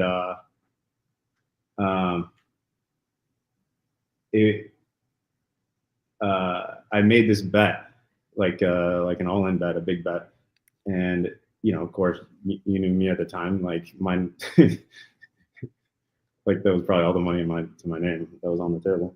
But he's waiting and he's like thinking about calling and he goes, hey, you want to chop it? I'm like, yeah. And he's like, okay, deal, and throws the cards in the middle. And I'm like, wait, what happened? He's like, well, you said you want to chop it. And I was like,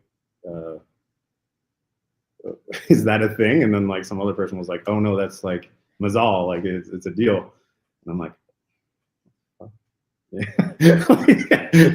I was about to double my net worth right there. What the hell just happened? I don't think I've ever had someone ask me that in a river spot if we want to chop it. I just had never heard of it before, so it was like, you know. By the way, that seems like a free roll of people asking when they're going to fold. Yes, that's clearly what it was. Yeah. It's like, I'm going to fold, so how about I try and just get part of this money back? Yeah. Seems like you should say, I think you should say no there every single time. Yeah. Have you ever had like a ruling at a poker table? You know, I've seen the floor in 15 years, but like back then and like, you know, public games, the floor gets called time to time. Like, have you ever had a ruling where you like knew it was wrong and you were like aggressed in some way? Oh, I mean, like as a player, I mean, I guess like, I haven't had any major ones. I never had any major ones. I did have a spot I was thinking about the other day where, did you ever see this hand where 2 queen of clubs came out on Poker Go? You know what I'm talking about this? No. Okay, so I opened this up. It's on one of the higher stakes poker shows. I forget what I was on, but I opened up like mid position, couple callers. Out comes ace, queen, queen, flush draw. But what I didn't realize was the flush draw was 2 queens of clubs. So it checks to me. I see bet, fold. I check the pot as I'm collecting the pot. someone goes, it's 2 queens of clubs. And I was like, what? And I look at the board and I'm like, oh shit. And then Scott Seaver's like, everyone gets their money back. Everyone gets their money back for sure. Everyone gets there's not even a question here. And like at the time I was like, oh, I'm gonna trust what Scott Seaver is saying, which in retrospect was like, maybe I could have like, it's not like a big pop, but like, what about the other hands that happened that had 2 queens of clubs? Like, you see what I'm saying? Like there's obviously a completion point where like the hand's gonna stand. Yeah. So like there probably should have been a floor involved. But I just like gave everyone their money back just because Scott Seaver said so, which was like probably not the optimal way to do it. By the way, your Scott Seaver impression was like spot on. If we had him here, he'd probably just like dip out of the Zoom and let you handle it from here. I got it. I got you, Scott. Don't worry about it. That was insane. That was really impressive. I'll tell you one ruling I had, and I forgot about this. I was at the Venetian, and I had like 12,000 to my name, and there was I ran it up a little bit. I think I had only like a few thousand in my pocket. I was sitting with maybe 15 or 12 or something. Whatever, doesn't matter. But it only the context is this pot mattered to me, right? And there was a guy there who played a lot of the table games. He had like you can tell when the guy has a baccarat chip instead of a regular chip. It's like fatter, looks different. And I go, or like this guy bets, and I ask him, is that all you have? And he's got his stack, just normal situation. And he's like right here, and he like counts it all down. It's like 4,500. And I had the type of hand where if it was like 4,500, you put it in, and if it was like all the money, you fold, right? And I put it in, and we run it once, and he wins. And he draws his napkin this way, and he goes, "Oh, what about this?" And there's 2 5K chips down. No, no, that can't count. I can't read. No, that cannot count. You got to get the floor over here for this. The floor no fucking way. The floor comes over and rules in my favor, and was like, did he ask you? And like, counted the number even. And, everyone in the floor, all the poker players are defended me. They were like, yeah, like this happened. And the guy stands up, grabs his phone, and he calls someone to come find out it's his host. His host comes over and whispers to the floor person, and they change the ruling and make me pay. So what? Yeah. Yeah, it was pretty funny. You had to pay that bet? Oh, that's so fucked up. Yeah, I was irate for sure. Wow, dude, that's messed up. Mm-hmm. I feel like you could. I don't know, like what response. I mean, I'd go to my attorney with that one. I mean, I don't know. There's like there's got to be a gaming thing to that. I mean, that's just like it's a terribly dirty angle. Yeah, happens. Yeah. Wow, that's fucked up. I've never had anything like that. That's horrible. Yeah, I mean, I don't know. Shit happens. I mean, one parallel maybe is people were really mad at Garrett for retrieving the chips. I think maybe in a heated conversation with Robbi afterwards, something along the lines of you know what you did, make it good. And I think she gave him the chips. Isn't that right? Yeah, so I heard this story from Garrett and Robbi and Ryan. So I have a pretty good understanding of what happened. Yeah. Or obviously there's some arguments, but I think I have a general handle on this. I think he left. She followed him out. They started talking. Ryan was there. And Garrett was like, you know what you did? And then she was like, what? Like, I didn't do it. And then he's like, I'm not playing this game. You know what you did. And then she goes, well, is there anything I can do to make this right? And then he says, well, you could give back the money you stole. And then she goes, would that make things fine? And then Feldman goes, I can't be involved in this. And like storms off. And then like the money ends up getting given back. That's like, obviously there's like some differences. Like, was he intimidating? She thinks. And then Garrett thinks that like Robbi was like more pressuring to give the money back because you didn't want to get, there's some differences. Yeah. But like in general, that is like basically what happened there. Well, I bring it up only, regretfully maybe, but I bring it up because I actually understand better than maybe most where Garrett's coming from, because, and I think this wasn't really mentioned, is like Garrett's played in those private games out in LA for, you know, many years before then. And like when you think about like any cheating experience you have, like being cheated in a game, it happens in LA a lot. Let's just say. No, we've seen that in the last year or two, man. My Yeah. God, the number of these stories coming out. Jesus. The number one place to be careful. But if you're Garrett, I'm sure he's been cheated like, you know, half a dozen times, enough to know that like right then and in that moment is his only chance of getting paid the money, right? Yeah, that's a fair point. I mean, I think like I think that the issue there was it would have been a better situation for it to have gone to a third party and then they figure it out, and then no one, because like I don't think people are mad at the idea that she gave the money back. I think they're mad that she gave it back to him and he held it. You know what I'm saying? And so then there wasn't like a fair process or whatever. Now, what would a fair process have it entailed? It would be super unclear what the ruling would be there, even with like a panel of like, you know, neutral-ish jurors or whatever it might be, or arbitrators or whatever you want to call it. Wait, is Garrett a hero or a villain? I think Garrett's a hero. I think he made a mistake with how he handled like an insanely high pressure spot where he probably got cheated, and so I think he made a mistake there. I think he could have done it better. But I wouldn't want to just like throw away his entire career of like, you know, being one of the more entertaining personalities in poker, being a great poker player, being a reputable guy, being someone that's like, you know, you can look up to in general, over just like one moment. I think that's also silly. I mean, he's still a human. We're all humans. So I think he made a mistake in how he handled it, but I think he probably got cheated.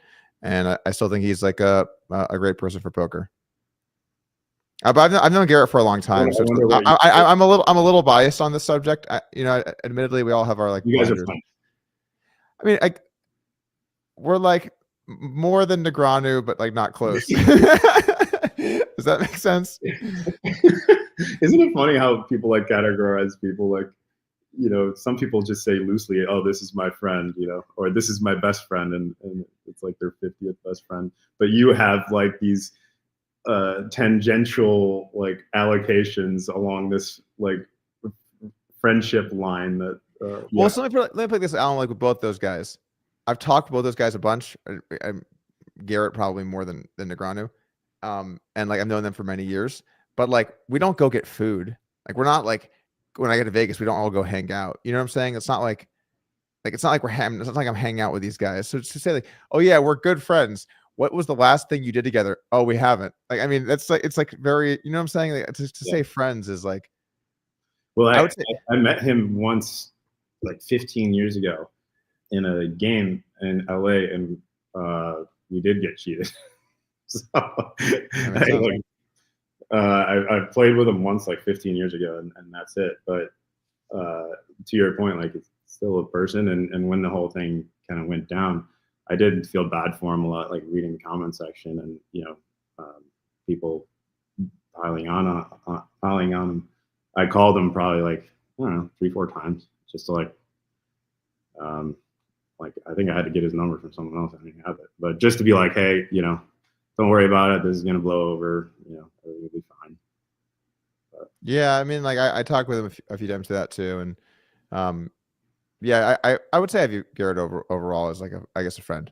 I just don't want to feel fake with that because we don't hang out much in real life or whatever. But when it was going down, I did feel bad for him, because I felt like your one moment where like it's going to be the most viewed thing you ever did in your life, and it's in a very high pressure situation where you probably got cheated and you're not thinking clearly, and then like all of a sudden there are these like hordes of people coming after you for this shit, including like LA Times articles where it's like, people think she cheated because she's a woman. It's like, what? That is not what's happening here.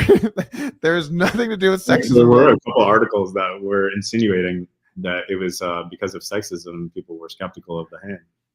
Yeah, that gives you a little insight into the way that popular media presents arguments. When I saw those, I'm like, oh, this is going to become a sexism debate. It's like, I think it was the calling of the all in with nothing that is what did it here. But I guess we can go that direction. Yeah, I'm thinking about this is one thing that bothers me. When you watch a poker movie, doesn't it bother you when things are, out of place? Like things don't feel right. Oh, it's weird. The whole situation's weird. So, yeah, it's just like not set up correctly, right? Is what you're saying? Yeah, just like the way it goes. The guy, if you understand the character and how they write him, they write the guy brilliantly, and until he sits down at the table and then he says like the cheesiest lines in the dumbest situations, right? Like it's hard to for someone that's not in poker to write about poker. Yeah, but like I got to put this word out there. If you're gonna make a poker movie, just reach out to me. Like I will come, I will consult you. I will, like, when you're working on the script, I'll tell you if this makes sense or if this doesn't, and whatever. Like even on Dead Money, I was like an extra in one little corner at this country club. I don't even think that you could even see the chips, but there was a guy dressed to my right that was like conservative, and a younger guy, that was supposed to be drinking and stuff. And I'm like, wait, hold on, this isn't right. The way this guy would stack his chips is he would turn them so that like the lines line up. Yeah. He's calculated and all that. This sloppy dude is not even stacking them, right? It's gonna be like all this, all that stuff, man. Whoever's making these poker movies, just reach out to me. Like I'd like to help you with it. I feel like that also kind of goes back to how you play poker, by the way, because when you're watching a hand, you're looking for congruency. And so when there's incongruency, that really bothers you. And then that's what like is probably part of where your reads come from. It's like when something becomes incongruent, that's very apparent to you. Yeah. Back to the 9-7 hand. It's like you're telling, when he raises me on the turn, he's telling me he has pocket sevens, and that's it. Right. But then on the flop, you're like genuinely confused about what to do. You might fold. You have it's incongruent. Yeah. Call. Oh man. Torturing me there. Like genuinely stall called for a reason. Well, I think it was good. By the way, I think for TV, and don't slow roll people, obviously, because that's like kind of fucked up in my opinion. But like, if you're like, I know I'm going to call here, but I want the clip to be better. Always at least wait a bit, because the length of the clip increases the average watch time.